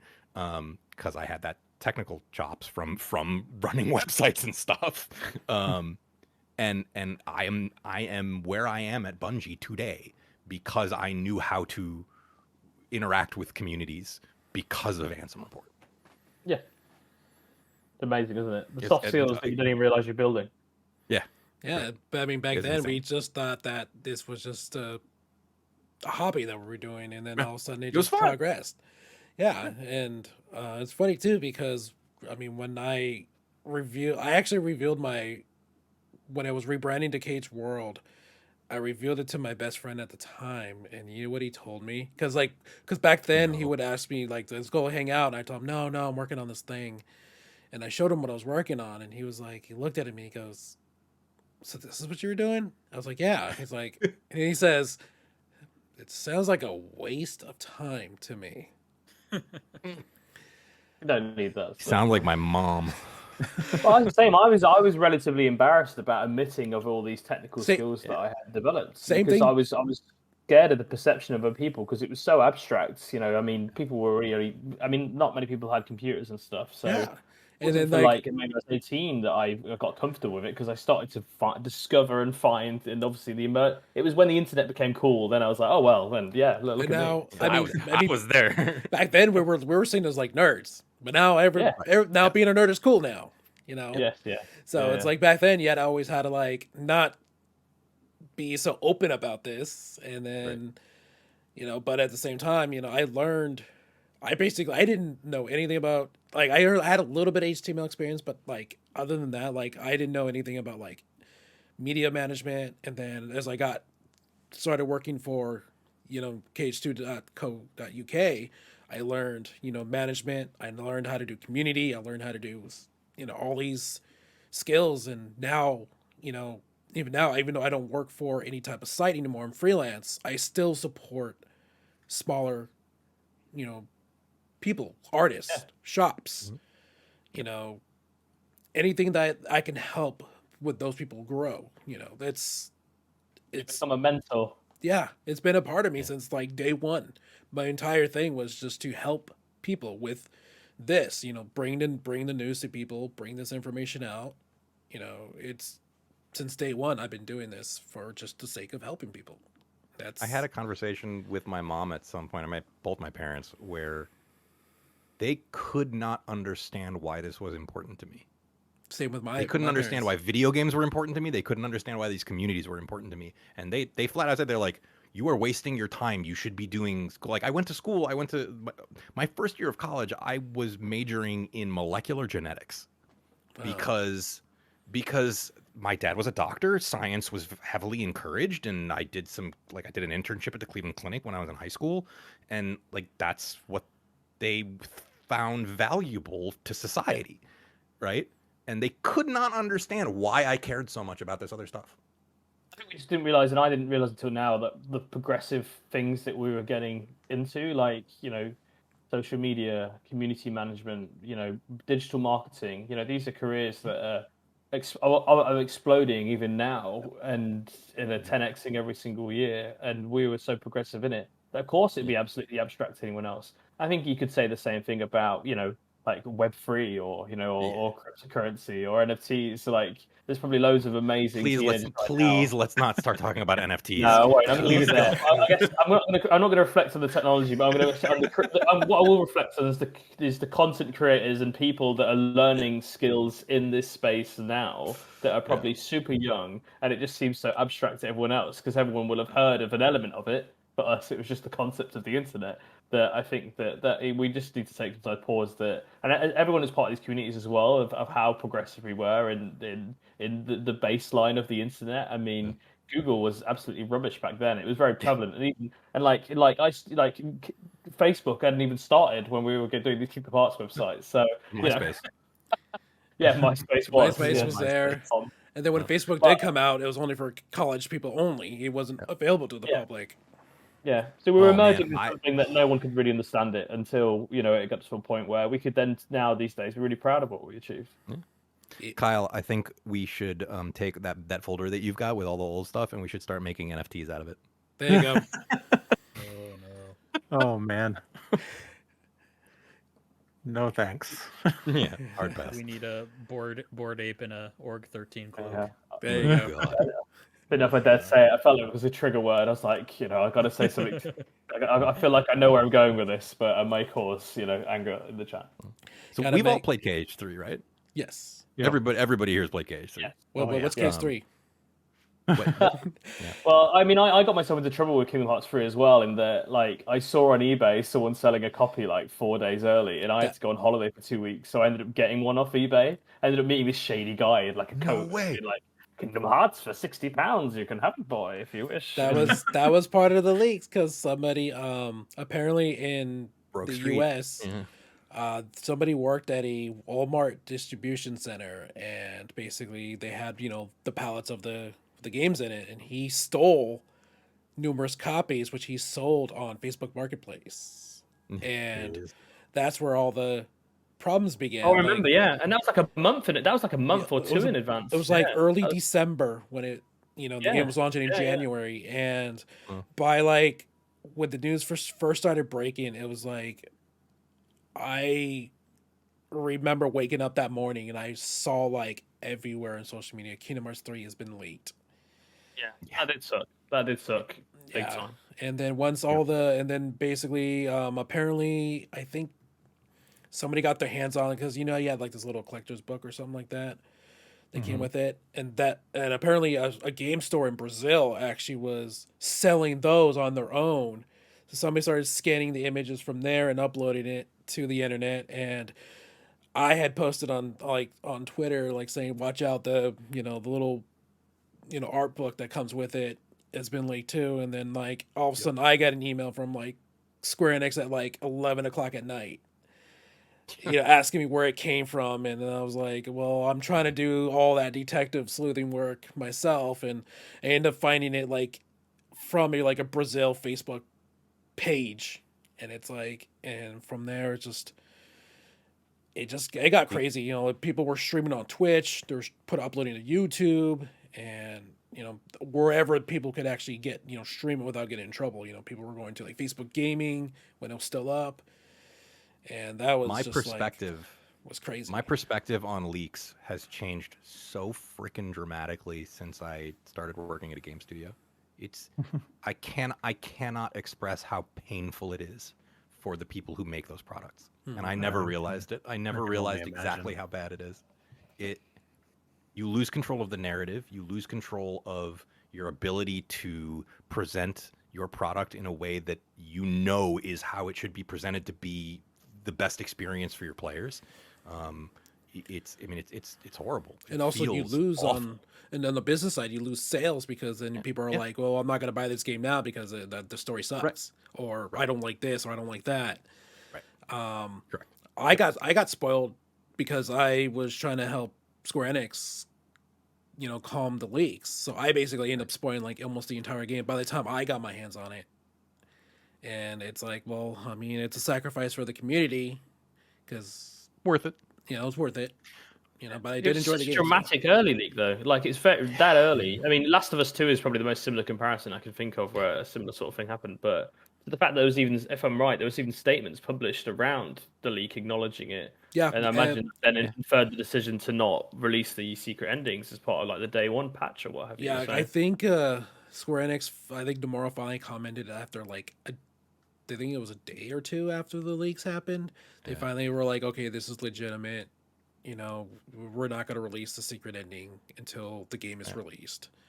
So, thankfully, they did it at a time where both, they waited on both, Japan and global release before they did it, just so that everyone had a fair chance of watching Yeah. the secret ending for it. So Gold Master discs go to the printer about 3 months, 2 to 3 months ahead of Street wow. Date. That's before the day one patch, right? Like you have your disc version and then you day one patch nowadays. So it honestly, it surprises me that there aren't more of these types of leaks, because these discs are going to the printers so early. That we don't see that more often. It's crazy. I did want to mention, Pete, you said you took Kingdom Hearts 3 on vacation because you had to get it and go on vacation.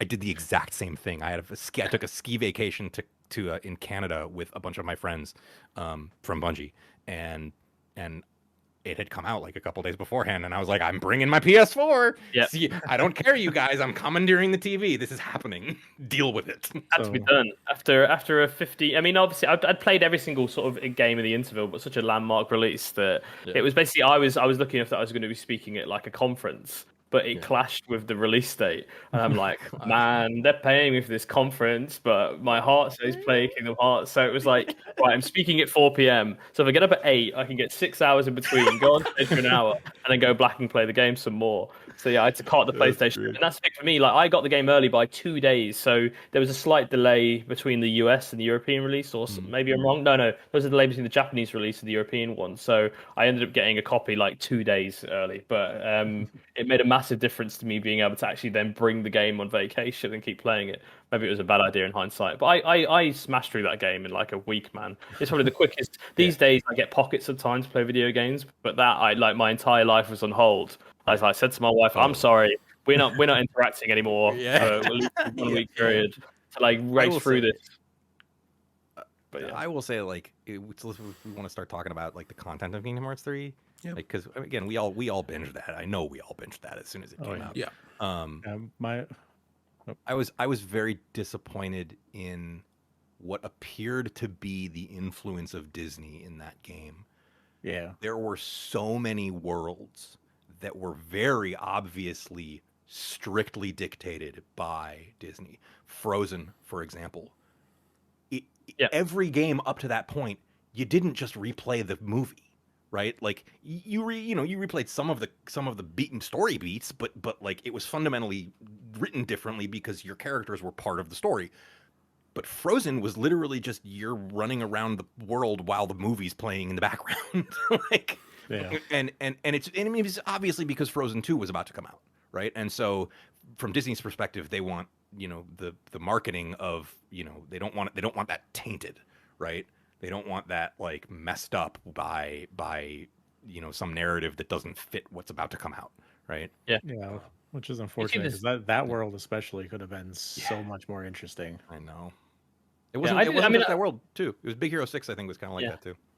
I felt the distinction in the Pixar worlds was quite good, at least in my memory serves as well. That I thought Monsters Inc. and Toy Story was amazing, and the nostalgia bit to me, that was what I was most excited to get involved in this game, because I felt like I was stepping back into that alternative dimension of Disney and then Pixar through it.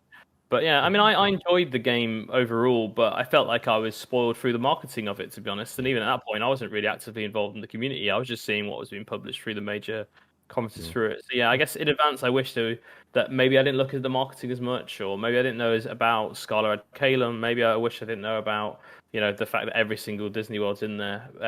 But I did enjoy it through. But yeah, where I got the most hits still was fun to play. Yeah, and I love it still had that great formula of like, it was quite satisfying. Like, it's the only sort of game where you feel like you're getting 8 games in one. Like, each little Disney World feels like its own mini game for 2-3 hours. It's very satisfying to play that through to completion. And I felt that In some ways, it was a good thing that it felt like I was just playing Kingdom Hearts 2. Like it hadn't like the formula was still the same 50 years later. Yeah. You felt like you were playing a PlayStation 2 game, but the world was made more extravagant and the fidelity was there and it was much bigger and it felt like you're in a hub. But also, I felt that limited the game in some ways, in that we didn't get a sense of like boundaries being broken in terms of gameplay innovation or world design innovation. Like whereas I felt like the first two Kingdom Hearts games really did set a mold for what an action RPG could progress into. So yeah, it was a mixed bag. That's such a double-edged sword. Nostalgia. Yeah, the whole thing was a double-edged sword for me. Nostalgia, like big dopamine hits, like oh my god, I can't believe this ending. I can't believe where we're going. Then the other side going, oh man, like this is still Could have the been same. more. Yeah. There's a game series called Tribes, and they made new Tribes. New company bought the license and made a new Tribes, several years ago, and they had this exact problem where people were still playing Tribes 2. From 10 years beforehand, and there was this little really tight-knit hardcore community. They had a website called Tribal War, and when they made the new version, they made it substantively different, like in important ways when they first made it. And then the Tribes 2 players came, and they said, we hate this because it's not like what we played before. And so then they changed it so that it was just like Tribes 2. And then all the people who were interested because of a new Tribes game were like, I already played Tribes 2. I don't want to play Tribes 2 again. Yeah, it's an incredibly hard position to be in. It reminds me of like Star Wars as well. It's like you got to hit all the key sort of like design notes and the character notes, but at the same time you got to sort of breathe a sense of innovation to it. Yeah, I can see in some ways why it took 14 years to get the game. It wasn't due to laziness; it was due to the sheer like, well, how do I even push this forward when when arguably we've already established it. It was because Tetsuya Nomura was busy taking 15 fucking years to make Final Fantasy 15. Well, which he will still make. He will still make. You will make it now. He's making it now. Yeah. The version he wants. He's sneaking it in. Yep. Not only that, you have to wow. remember the technology was, from Kingdom Hearts 2 to Kingdom Hearts 3, it skipped entire well, console generation. Yeah. So They tried to do it on Luminous Engine originally too, didn't they? And they had to scrap that and And go switched to to Unreal. Yeah. I remember Well, the I first mean, that was a trailer big that they part put of it. out that was on Luminous. Yeah. Right? And before they switched to Unreal, it was the one with the first time they showed off one of the Disney rides. It was the Disney train, and it went up around the Rock the Colossus, the Rock Colossus. Yeah. But It was a great for trailer. me, I just to kind of start off with like how I played it. So I didn't have anything quite as extravagant as you guys, but so I could not get off of work for the day it released. But because of the way I work, I work at like 7 p.m. to 7 a.m. So the day it came out, like I had time, but I ordered the deluxe copy and it was not going to arrive on time. And my wife is a gem. I was like, okay, it came out like right around my birthday too. So I was like, okay, here's the deal. I want to play this game. I'm going to buy a digital copy as well as the regular copy I'm getting. And she's like, go ahead, go. That's fine. And she gets her hits on me anyways because she does not like Kingdom Hearts. She thinks it's the dumbest thing. So And does my wife. Yeah. She But, thinks it's so dumb. So she'll sit here and make fun of me while I'm playing the games once in a while and stuff like that. But she's a trooper though, and like she's like, go ahead, it's your birthday soon. Like if that's what you want to do, you do it. So I have like an unopened like deluxe copy sitting on my shelf because I played the digital copy so I could play it sooner. But overall, Totally I gonna did, appreciate in value. yeah, maybe. We'll see. It's one of the few Kingdom Hearts merchandise pieces I have left at this point because I used to have a ton of stuff. Like I have an old picture that didn't even have all the stuff that I had before. Like I lost most of my stuff in my big move from Arizona. But trying to think, like I have like most of the collector's editions they finally started putting out. Like I hated that they didn't do them before, but then I think they started it with like the some of the Game Boy ones, was it? Or not the Game Boy, but the 3DS one had one. And I don't know. Anyway, I'm kind of getting off track. But in the game itself, yeah, that's probably one of the games I've been able to binge. Like I binged it so hard, and like I do that once in a while, but that was like the first time I had done it in a long time. And there was a lot I really liked about the game. Like the thing that probably like I remember the strongest though is like when you first go to the Toy Story world, just the way it introduces that world with that, it's like this isn't Toy Story. What is this? This looks like a Final Fantasy trailer. Like I was so like it just threw me out of the game so hard because I was like, this is, and then it finally showed what was happening. I'm like, oh my god, that was amazing. It And was so then, unexpected. and then we saw what happened at the end. Yeah, and then Wah, wah, then it just gets wilder. I'm really interested to see where they go after, just because of like that was such a well planted like idea. Like obviously it's kind of turned into what Final Fantasy 15 was going to be, or versus 13, technically speaking. Yeah, But I right. was always interested in that story too, so I'm okay with it. Um, Yeah, probably the I thing dig it. I didn't care for in the game is I felt they went a little too hard on it. Is near the end, like I think somebody was talking about it earlier, where you're going through like the canyon area and you're fighting all the different bad guys, and like a lot that happens in that scene just felt like too much to me. It was like a Like they giant lore bring dump. back to life like literally every character ever, and I'm like, really They though? they These tried to these close too many loops at once. Yeah, it They was, really did. and they really had to. Like if they were gonna Mm. end the Xehanort Saga, saga, yeah. like it was needed, but it still felt so clunky. Yeah. Like I mean, It's bringing basic. back a person here or there, I get, but like it was just like literally everybody. It's like you remember every character you've ever seen ever.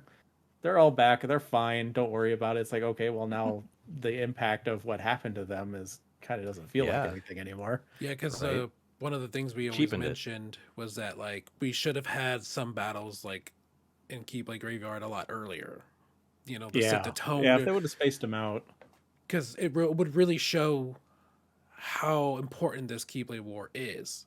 But no, it's more like, of course, in Arendelle, you have Larxene. Like, well, we already got our, 13. You guys better hurry up. It's like, okay, why would you be telling us this? It's like, this is your perfect opportunity to strike against us. So it's like, Yeah. why, It was, why, it, the, right, go ahead. the story beats I found was super satisfying, but it was kind of strange. Like I kept like waiting for like the main story to kick in, and then it was this sort of 6 hour like onslaught of like lore and like wrap ups and closure, and I found it yeah. super satisfying, and like I was so excited for all of those scenes, but it disappointed me that when you think of like Hollow Bastion in the first game, this sort of Yeah. dungeon style experience compared to then this canyon, which was just sort of walk 6 steps, boss cutscene.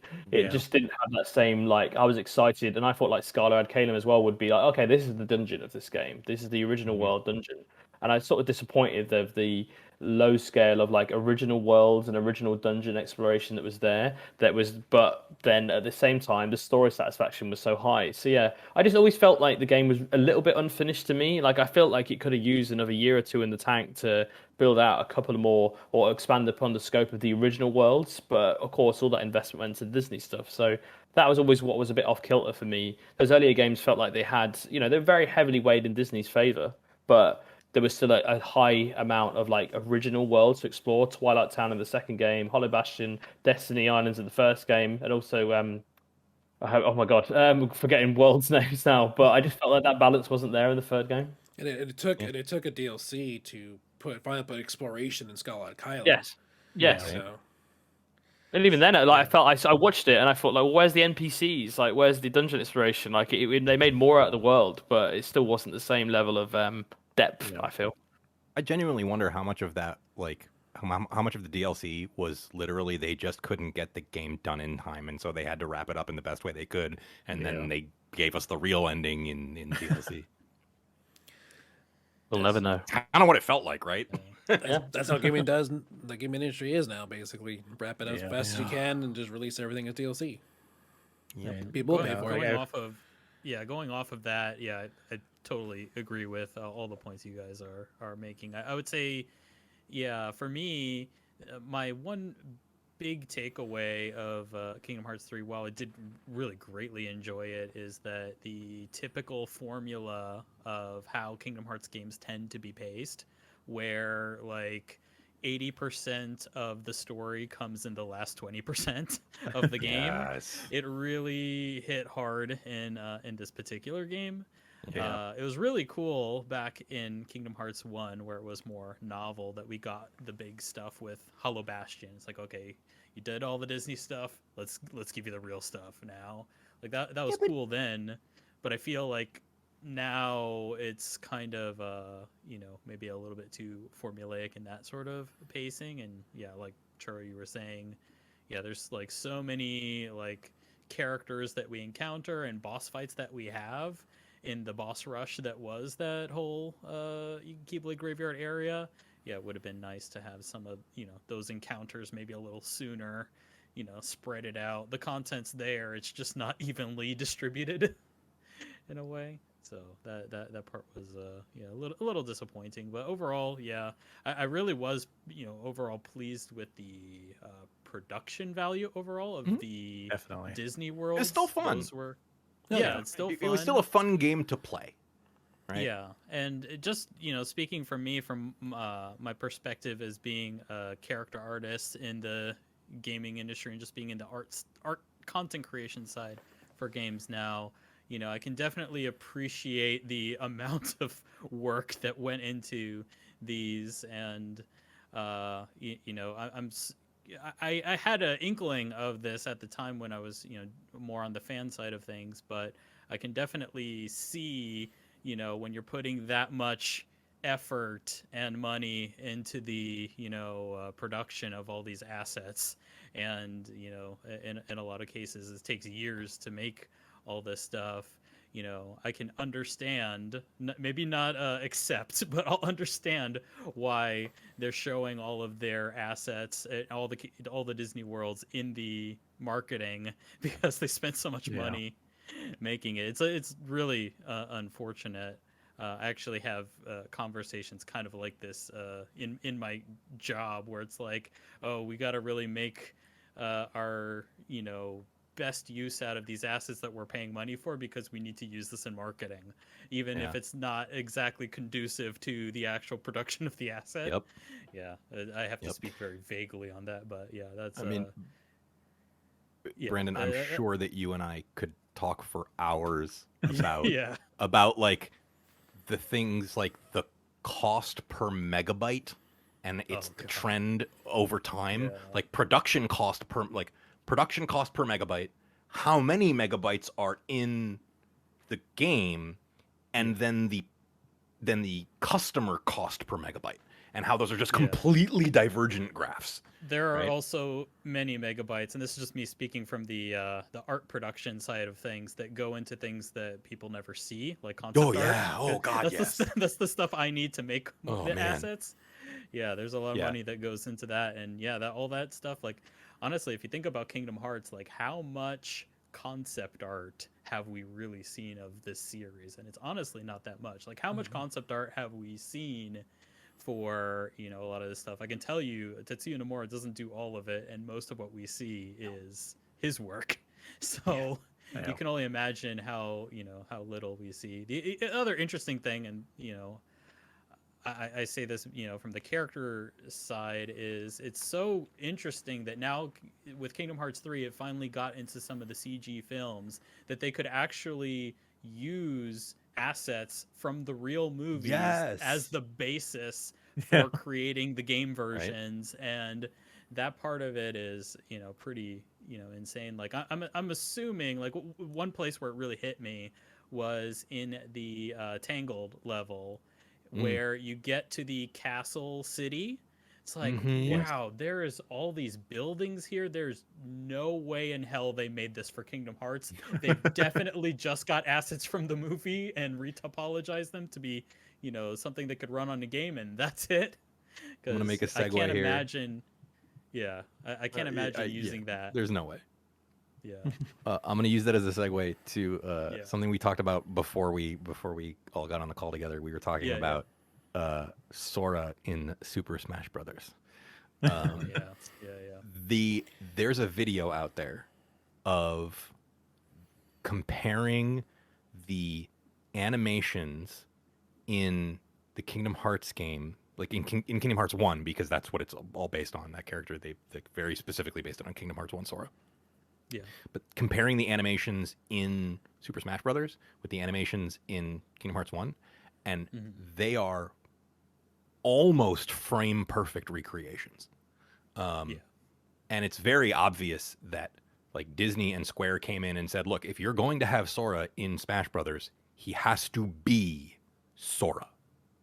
Right. And so that sort of collaboration and like reuse of assets and reuse of animations and like, you know, skeleton design, it's that's such a huge thing. Like I know exactly what you're talking about asset reusage, and that's a great example of how that plays out.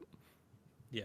I also think, you know, with Kingdom Hearts, or with Kingdom Hearts 3 specifically, it very much hardcore feels like an engine reset game where, you know, you see it a lot in the Pokemon series where there'll be a brand new generation of Pokemon that comes out, and that first game that comes out of that engine doesn't quite have everything that Pokemon used to have. Cough, Because cough, Arceus, they cough, had cough. yeah, they had to like recreate so many assets just to get it up to the new quality standards. I definitely felt that hardcore with Kingdom Hearts 3. That is also partially why I'm highly a proponent of the concept of a Kingdom Hearts 1 remake, just as an excuse for them to remake assets with the budget of a, you know, use the budget of a remake to remake some of those assets. When it comes to the new game, let's only make new stuff, please. I don't mean to be a wet blanket here. I don't mean to be a wet blanket, but we've been at this almost 2 hours and we've got like half the questions left. Yeah. Well, we could skip some of them too. You know, I do have to go to bed at some point. Yeah, like, so do I. have to work tomorrow. So I can go for another literally for the half past of the next hour, whatever times it is. I've got a thing. So that sounds about right. So we can rock through some of these questions real quick too. Yeah. Some of them are super simple. Yeah. Let's just, you know, like I've always wondered, who was your favorite Kingdom Hearts character? Like Gion. Yeah, I knew that. But that's it. If you can't guess mine, you're not trying hard enough. Yeah, that's pretty obvious too. Yeah. I was really drawn into Roxas, I think. Roxas? Yeah. Yeah. Roxas, who's Roxas? My favorite character is blonde-haired kid. There you go. Who came up with that name? I mean, it's probably out of context to anyone who wasn't involved in the community back then, but I'd love to find the person that coined the acronym BHK or blonde-haired kid to describe Roxas in the Secret Side movies. DWU, dual-wielding unknown. Yeah. Mara, if I'm not mistaken, you might have coined BHK. If it wasn't me, it was Target. It was one of us for sure. Honestly. Mostly because I just didn't want to spell it out so many times.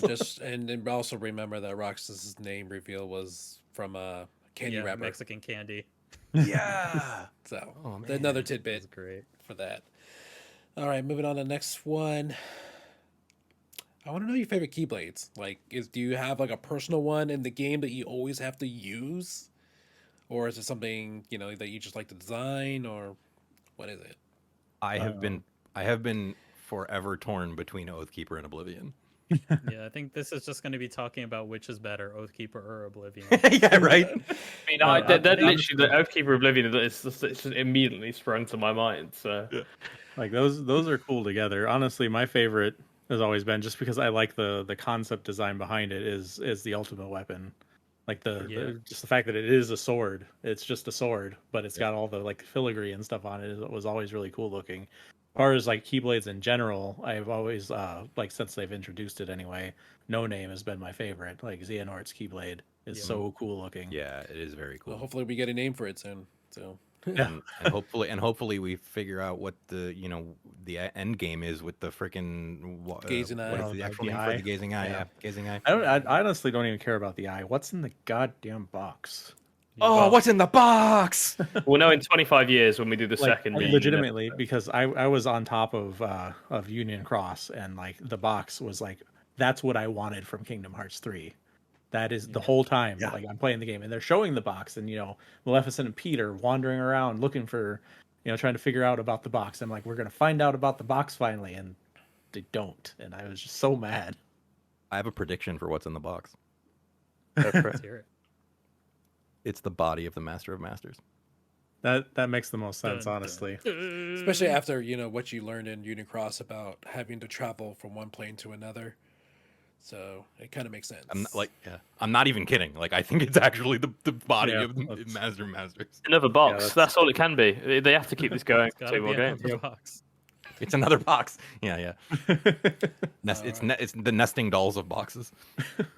Exactly. So I want to know what your favorite Kingdom Hearts game is. If you played more than 1, 2, and 3. yes. Can I actually, before we get to that, can I ask, has anyone here not played any of the Kingdom Hearts games? Which ones have you not played? Like, I never played Recoded. Recoded. Recoded. Decoded is it? Recoded is the only one that I haven't. Yeah. I have played every single one except the original Chi, like the browser one. I didn't play yeah. that. Oh, yeah. I tried that a bit. The only one I couldn't get my hands on was the original Coded. Yeah. Oh, yeah, that it was too. on those, That's true. you know, Japanese Forgot. phones. Yep. So, but I But played yeah, everything those- else. But yeah, I Even played everything VCast. I had played VCast. Yeah, Even though that's not- I was Oh, about I to don't say think I that's, played that's Dark my, Road. That's my secret favorite game is Verizon VCast? VCast Kingdom Hearts. Jesus. That you could not get that in Europe. I remember us cataloging it though, but yeah. It's actually Anybody- the funny thing is that you can actually download the assets and actually play it yourself. Wow. There's Okay, like cool. if you search for it on YouTube where somebody made like a playthrough of it, I think Yes, they I've have seen it linked in the description of their video where you can download it. If I'm Is not there anybody mistaken- who's? Go ahead. Yeah, I was Sorry. just gonna say, if I'm not mistaken, I think VCast Kingdom Hearts might be the only non-canonical Kingdom Hearts game in Yeah. existence. I think so. Mhm. Because everything else contributes to the plot in some way, big or small. Which means if you really want the full Kingdom Hearts story experience, you need 7 different devices. Yeah, pretty much. Unfortunately, Is anybody's answer to what's your favorite game not Birth by Sleep? I think the original game for me, just because of Yeah.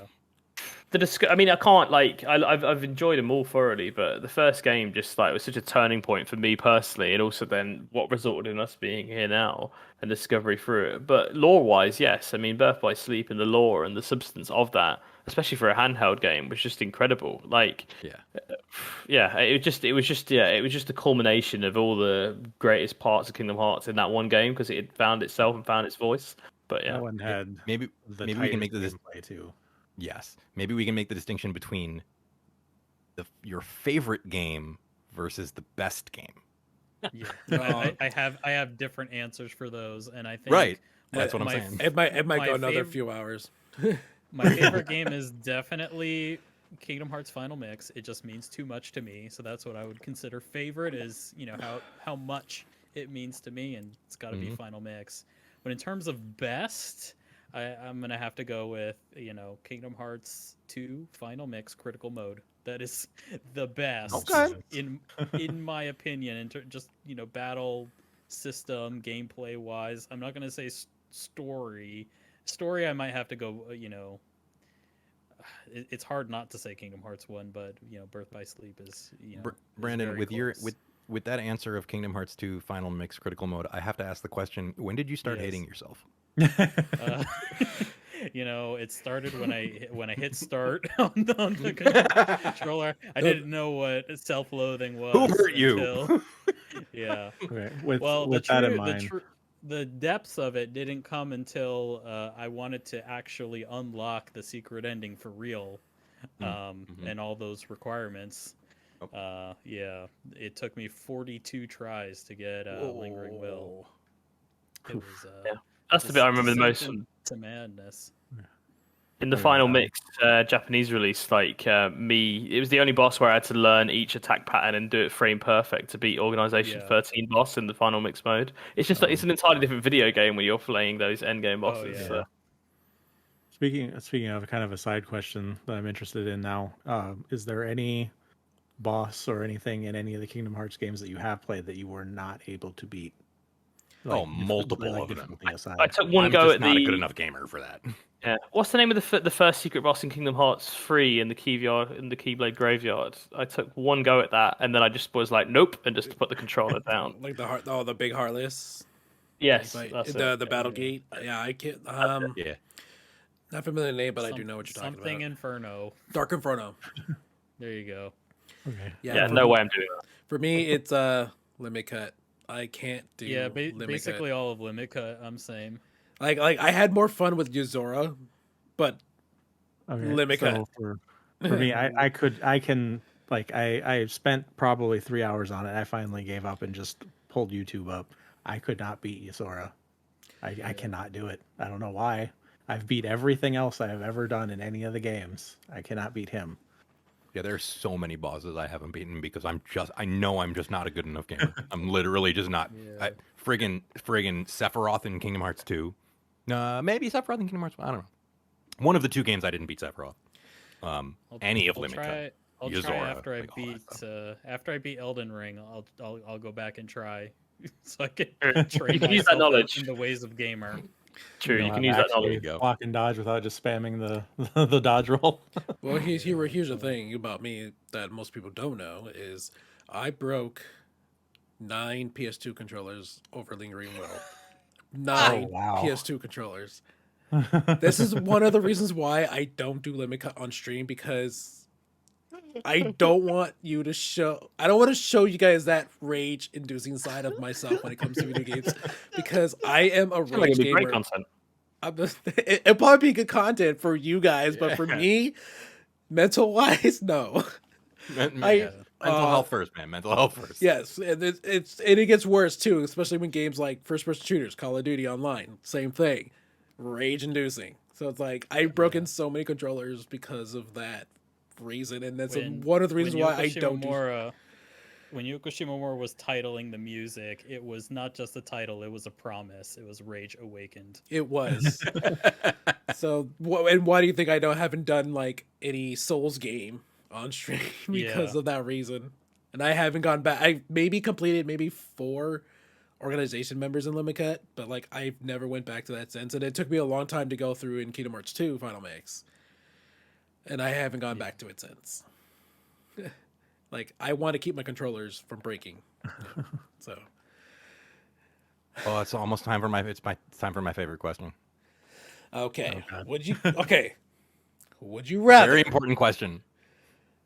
Would you rather fight 100 soldier-sized Darkseid, or would you rather fight 1 Darkseid-sized Soldier Heartless? It's like a riddle. And this is in like not in the game. Like I'm talking like IRL. Like Right, fisticuffs, like- like Yeah. You get some weapons. We'll give you some weaponry that is capable of him doing some damage. But you have to be good enough to use it. You get the Proplica Keyblade. That's it. So how about it? I always found the dark. I mean, I always feel like I always thought the dark side bosses were really easy, and they're always in the tutorial levels. So I feel like I'm terrible at video games. So I feel like one dark sized soldier would actually be very easy because of their slow movement, and I can just sort of dodge roll and get it at the back. Unless but- you're in the realm of darkness Well, with Aqua. And I never go there. Okay, fair enough. I think I agree with Pete here. One Darkseid size soldier. I can't It's multitask. got it. It's Yeah. got to be 100 soldier-sized dark sides. It's got to be. Yeah, Because I'm the going with dark side that. is the thing that's slow, right? Like I feel like one dark side sized soldier, like Yeah, soldiers that's- are not slow, right? That's gonna do that fucking Yeah. tornado kick thing and Right? wreck you. I use a shield and just be it'll like, take down a city block, right? Yeah. I still have trauma from the invisible one in Final Mix, so I know what kind of damage those things can do. So I'll take an invisible any day. Even 100 of them. Yeah, it just makes me think of Elden Ring because in Elden Ring you get shapes and sizes. So it's just that I'm like, okay, I can handle one enemy at a time. I cannot handle like 6 rats going at me at once. So therefore, go for the one big thing because at least that way I can cheat and just run around it constantly and then get the occasional hit in. The saving grace in Elden Ring for me has been the fact that you can pull almost everything individually if you're careful enough, Yeah. and that has been what has saved me. That strat is what I'm Right. going to use for this challenge of dark sides and soldiers. I I guess if my agree. armament was a ranged weapon, like a like archery thing, maybe I could handle the soldier. Good Would strat. not Good want to strat. come in Just shoot close. RPGs at it. Do I have access to tactical nukes? You just call the president up and be like, can we have some nukes? Can you drop some Listen, nukes? there's this. Listen, I'm gonna That's send you a heartless. photo, Mr. President, and I want you to like just understand that shit's getting real. Okay, so moving on. Will you guys continue to follow the series after the conclusion? Since the Xehanort saga is done, will you guys still continue to follow the series? I almost don't want to, but I'm just in so deep that Yeah, I get that. there will always be a MacGuffin, because even though when we know what's in the box, there'll be some other bloody box that we'll be obsessing over for 10 years between games. So I think mainly what I do now is that if it's a major release, then I play it. But a lot with the mobile games, really just been following the fan sites that exist now and YouTube videos, like Everglow on YouTube, for example. Like, he is one of the most regularly viewed channels I go to for Kingdom Hearts content to keep consuming the story of it. So like with the Melodies of Memory game, I chose just to watch that through on YouTube. So I think that's how I'll approach it. If it's a mainline game, I'll continue to play through it. Otherwise, I'm just going to enjoy that content and let other people do the hard work for me. Yeah, I'm in the exact same boat. I'm definitely gonna I will definitely follow the plot for sure. And that's basically what it comes down to now. It's just like, what is going to happen next now? And it's like, do you have the heart? I mean, since we're all busy with our own lives now, video games is like very hard to get play, with our busy life schedules. So basically, that's going to be like our saving grace for now. Yeah. It all boils down to next time on Dragon Ball Z. Yeah. Exactly. I feel like I'm a bit of an odd man out on this one. I will absolutely play everything they put out. Like I Same hit here. periods where I'm like, do I actually care about this as much as I used to? I don't know if I do. And then something comes out, I'm like, yes, I do. I absolutely do. That's how. I'm Go ahead, Kewan. Sorry. I'm the guy. Like I said, I've played, like, other than some of the weird little bits that I couldn't get a hold of. I've played literally everything. I went all in on Union Cross, as they called it. They changed the name of the game like 3 times, but like I played that actively from when it launched to when it closed down. I still have it installed on my phone for the cutscenes. Go ahead. I played that game. I played that game from the moment it came out in the States until the moment that the promotional period where you got a bunch of extra XP and currency stopped. The moment that promotional period ended and I wasn't getting as much stuff anymore, that was it. I was done. That was a good time to get out too. As somebody who played it the whole time, you were the smart one. Yeah. I played it the whole time. Like I sat there and waited the months in between for the 2 extra, the 2 missions that would give you a little bit more drip feed story. And like I got suckered in a couple times. I spent more money than I'm willing to admit on the game. And not in a not an obscene amount. I know what some people spent on that game, because like the way they had it set up, it was gotcha to the core. Whales, Like dude. the way some of those medals were set up, just to get the one medal, the one really nice medal that they had a few times, literally took $1,000 or more dollars minimum. Jeez. Whales. It was just like obscene. Yep. And like I never got that hard into it, but I did put money into it, and I really honestly wish I hadn't, but I had fun playing it. I won't play a gacha type game unless there is a progressive RNG. And what I mean by that is in any scenario where you're talking about probability, if you have a system that is probably is RNG, and you say, okay, you're gonna get it, you're supposed to get it after 100 rolls. Like 1 out of 100 is the average roll rate. Someone is gonna get it on their first roll. Yep. And someone is going to roll 10,000 times and not get it. Yep. Right. Me. When you have enough people, and it's true, he's the one. Yeah. And so if they don't implement a system where not getting it increases your chances of getting it next time, it's kind of like in wouldn't do it. Genshin Impact, like in Genshin Impact. They did do that. Where they added that into near the end. They did do that. I mean, it was still, you were still spending an obscene amount of money to get it, technically, because it would be like, so you were guaranteed to get the medal in like 10 tries. Yeah, 10 pulls. That's how Genshin Impact Like, does and each it. time it got more likely you'd get it, but you could still potentially not get it in 10 rolls, and that was still effectively close to $100 that you would have spent. Yeah, and then once you get it, it's like it's fully buffed and everything too. So you get the full thing with it. They made it much better at the end. Okay. It was still what it was. I mean, Square is not the best company for like the way they handle their mobile games and stuff by far. And like I've never played one before that. I've never played one since. But the Kingdom Hearts is what got me. It got me.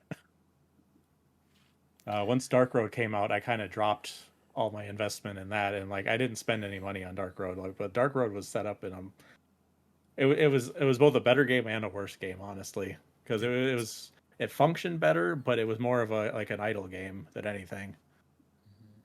I'm interested to see where they go with the story for that. It was getting interesting when they kind of dropped it, and when they finally put in the story patches that will finish it up, I'm interested in seeing what they do with it. Yeah, right now it's still undetermined. Because both of those, Union Cross and Dark Road, they're planning to do like when it's done, they just turn it into cutscenes. Yeah, they're just well, that's So right now, like all of Union Cross is just they have all the story cutscenes. You can just download it and watch them all. And yeah, they're planning on doing that with Dark Road as well, I believe. But yeah, like I'm the guy who will play all the games if I can get all of them. Like I really want them to do back cover for all of that. Yeah, that would be cool. But yeah, like even Melody of Memory, I got that day one. I platinumed the game. I did all the stuff. It's a great game. It really was. As a rhythm game. They got the right company to do it. Yeah, it was wonderful because it was kind of what I was hoping from it, because I loved the theater rhythm games for the Final Fantasy that they did on the 3DS, and it was like a 3D version of that, and it was great. Yeah, super good. Yeah, I think for me, just Kingdom Hearts in general has my unconditional attention, but my opinions, I'll just always reserve the right to have whatever opinions I want about them. Exactly. So yeah, it's kind of like, as an anime fan growing up, loving Naruto, I'm sure a lot of Naruto fans can understand the feeling of maybe I don't co-sign on everything they're doing here, but I'm in too deep. I can't stop. Yeah, that's kind of how I was with Union Cross. I was like, I hate this kind of game. I never want to play this kind of game. But I'm doing it anyway. Yeah. Yes. Yeah. That's but called addiction. I am genuinely very intrigued by the direction they seem to be going in with the future of the series. As someone who is, really interested in what Versus 13 was going to be, and yes, I enjoyed Final Fantasy 15 enough, but it wasn't what I was waiting for. So the fact that we could get something even vaguely inspired by it, as Nomura likes to be very cagey about how related or not it is to Versus 13, and I totally understand that it probably isn't exactly what he was going to make all those years ago, but I just it's kind of like after a bad breakup, any closure is good. So I welcome anything that from it. So I agree with that. I was really looking forward to Versus 13, and I absolutely loved 15. Like the game had its problems, but the background, like the world building in it, like that you could get, it was hard to find sometimes, but it really spoke to me. And like I know some of those elements were still there from what Nomura was doing. So like being able to see any of what he wanted to do is like a treat almost. Alrighty. I really like this question. Second to last question is, do any of you guys miss the experience of a fan site, and would you ever consider coming back to run a fan site again? I would love to. So I mean, I currently run a digital marketing agency, but who knows what I'll be doing long term in the future. But I can see myself very much to getting back to being like a content creator online again. I mean, it would just make so much sense in my career journey so far. I miss it a lot. I just don't see it within Kingdom Hearts. I'd love to do stuff on YouTube. I've been dallying around with it, and I'd love to get back into doing community management again, because it was just the passion that I ended up discovering as a kid, and I can't believe that now you can get paid to do it, and that sounds great. So I'm well up for it. But I think for me, I feel quite satisfied with my experience within the Kingdom Hearts community, and I'll continue to be a part of it. But I couldn't see myself taking a leadership role in doing it again. All right, I got a pitch for all of you. I've been waiting for this. Oh, I still own the Ansem Report domain, obviously, and this is what is currently there. oh, And it includes that. oh, the Yeah, the music box version. Um, So cute. I asked Reddit what I should do I remember that. with the domain. And the consensus was, the ultimate consensus that I took away from it was that the community could use a meta wiki. So not a wiki about Kingdom Hearts, but a wiki about things about Kingdom Hearts. So a wiki that has a page about AnsemReport.com, a wiki that has a page about KH2.co.uk.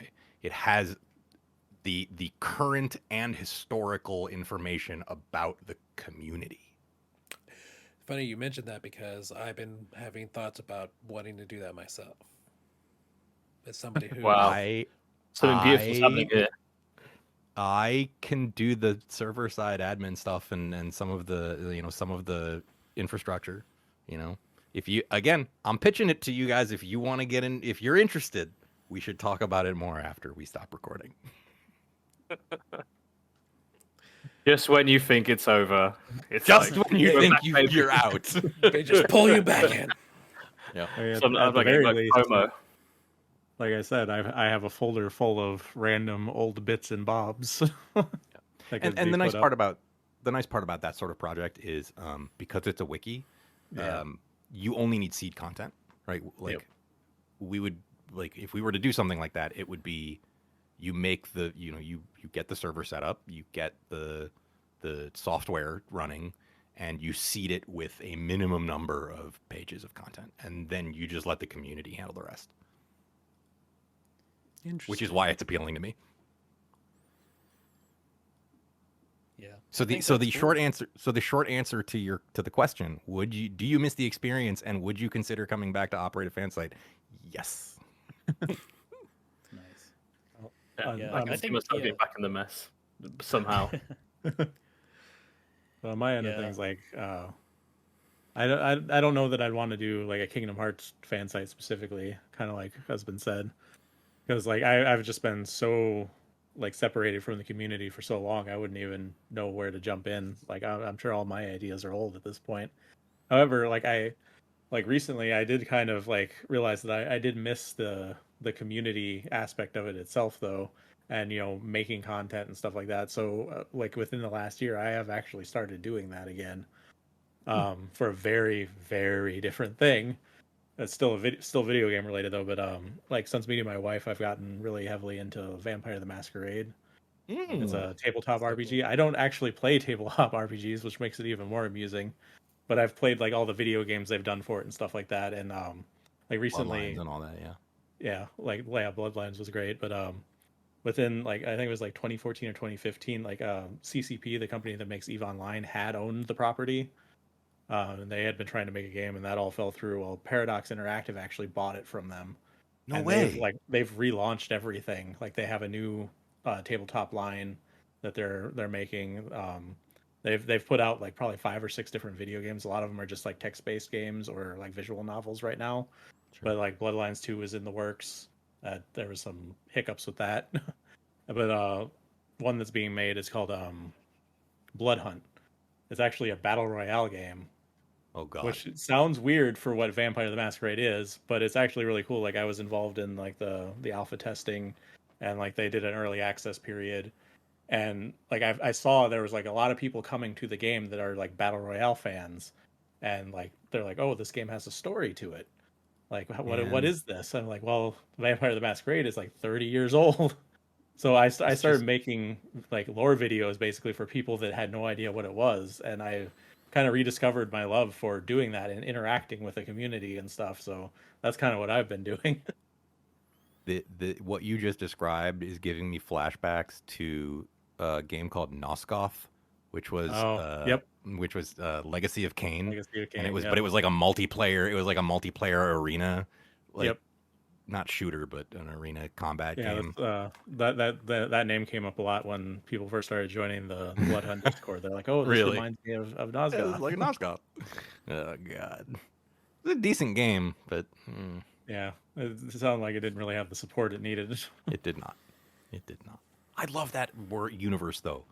Like the Legacy of Yeah, Kain universe is so good.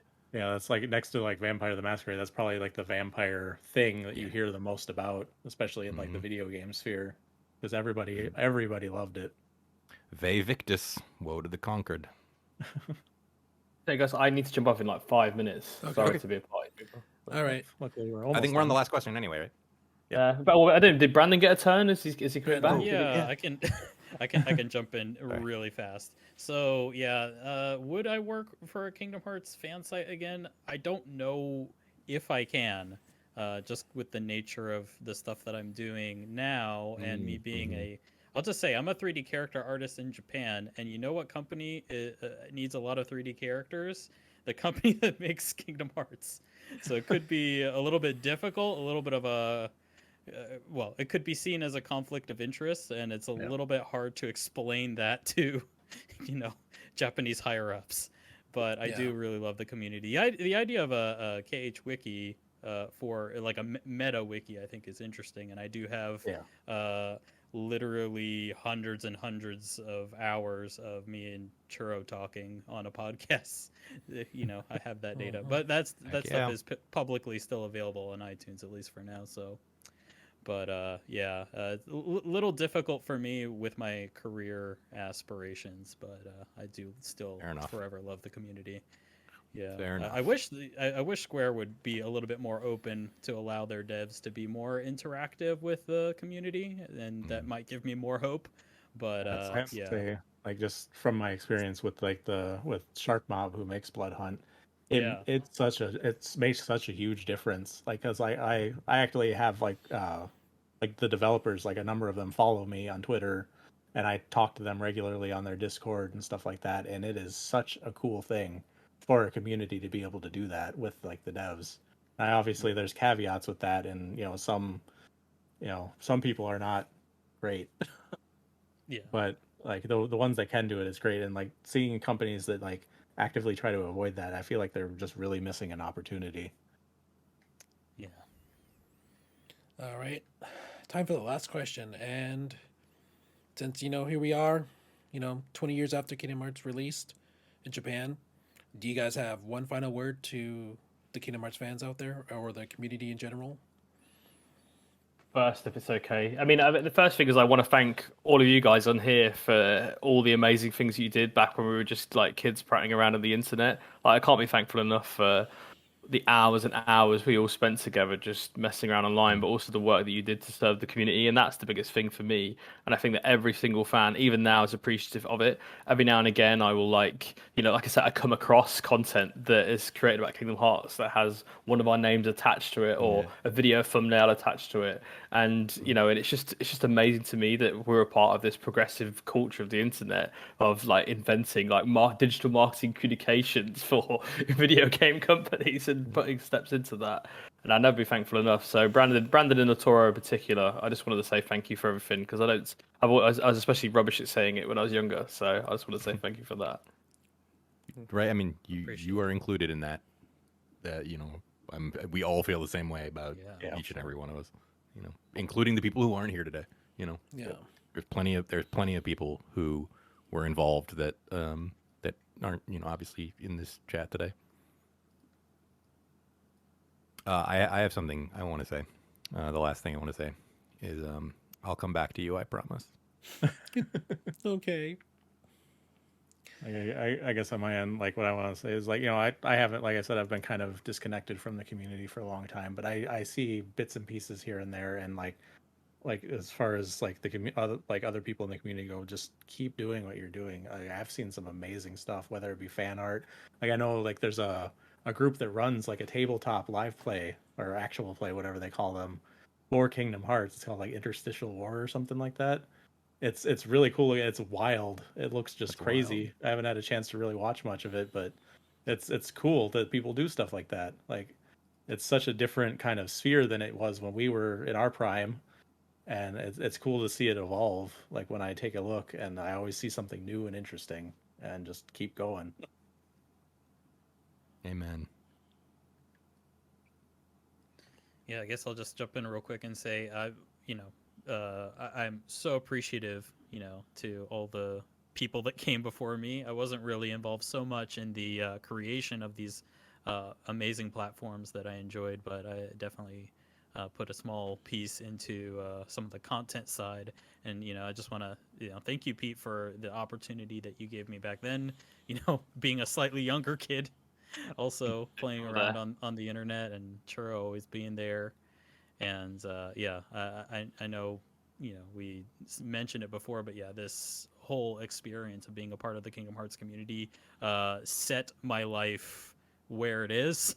Kind of like those 3 questions at the beginning of Kingdom Hearts 1 that sort of set how you level.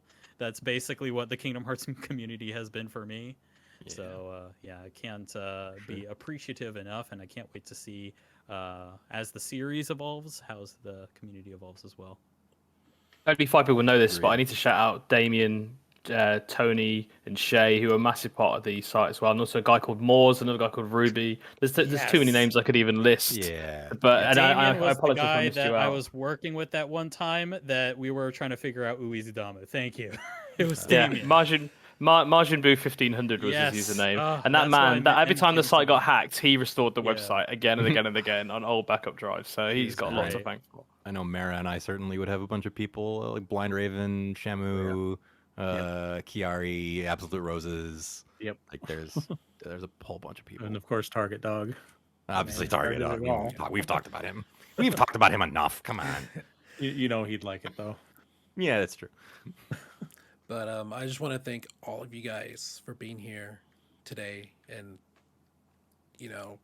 talk about the old times. I really It was a blast, appreciate it. man. Yeah, no, It it's was. a lot of the community now doesn't realize what what we went through to put Yeah. together this. So it's kind of nice to actually get our stories down, for them to actually hear it. And like you said, Neat, that there's a lot of people, and Pete did too. There's a lot of people that were around the time that we started too. They should be thanked as well. And Yep. I just want to thank you all for being a part of this, the birth of this community, because without all you guys, we wouldn't even be here today. Oh, And then Thank not- you as well Yeah. for Group starting, hug. for like setting this up. Seriously. This was amazing. This was I a lot of didn't fun. realize how much I needed this. I think. You guys are Yeah, welcome, right? and me as somebody who's always supportive of the community, even now, to cosplayers, to fan artists, to modders, to streamers, everybody involved. You guys are important. Don't. Yeah. I've seen one of the biggest things I've seen from people is that they don't think what they do is enough. It's like, no, if you stream Kingdom Hearts, that's enough. No matter what you do, From the inside of the industry, you guys are so important. So don't ever think Like that you're not. Even if you, like I said, I'm not the biggest streamer in the world. I don't stream to a large audience, and that's okay. If I've seen new people stream Kingdom Hearts for the very first time, I jump in, I lurk a little bit, talk a little bit, but hey, what you do is enough. That's what's important. So, indeed. Amen, dude. so again, thank you guys for coming onto the show. I appreciate it. And Do it again. Let's do it again in 5 years. For the 5 25th. years, 25. Man. Let's get some sleep. Yeah. Or yeah. for some of us, Well, let's get some sleep. Sleep, meetings, whatever. Meetings, but most importantly, may your heart be your guiding keys. Thank you, everyone, for joining. And Thanks, I'll dude. see you guys Thanks. on Twitch or Twitter and all the social medias out there. We'll see you guys later. Bye, guys. Bye. Bye. Good night. Bye.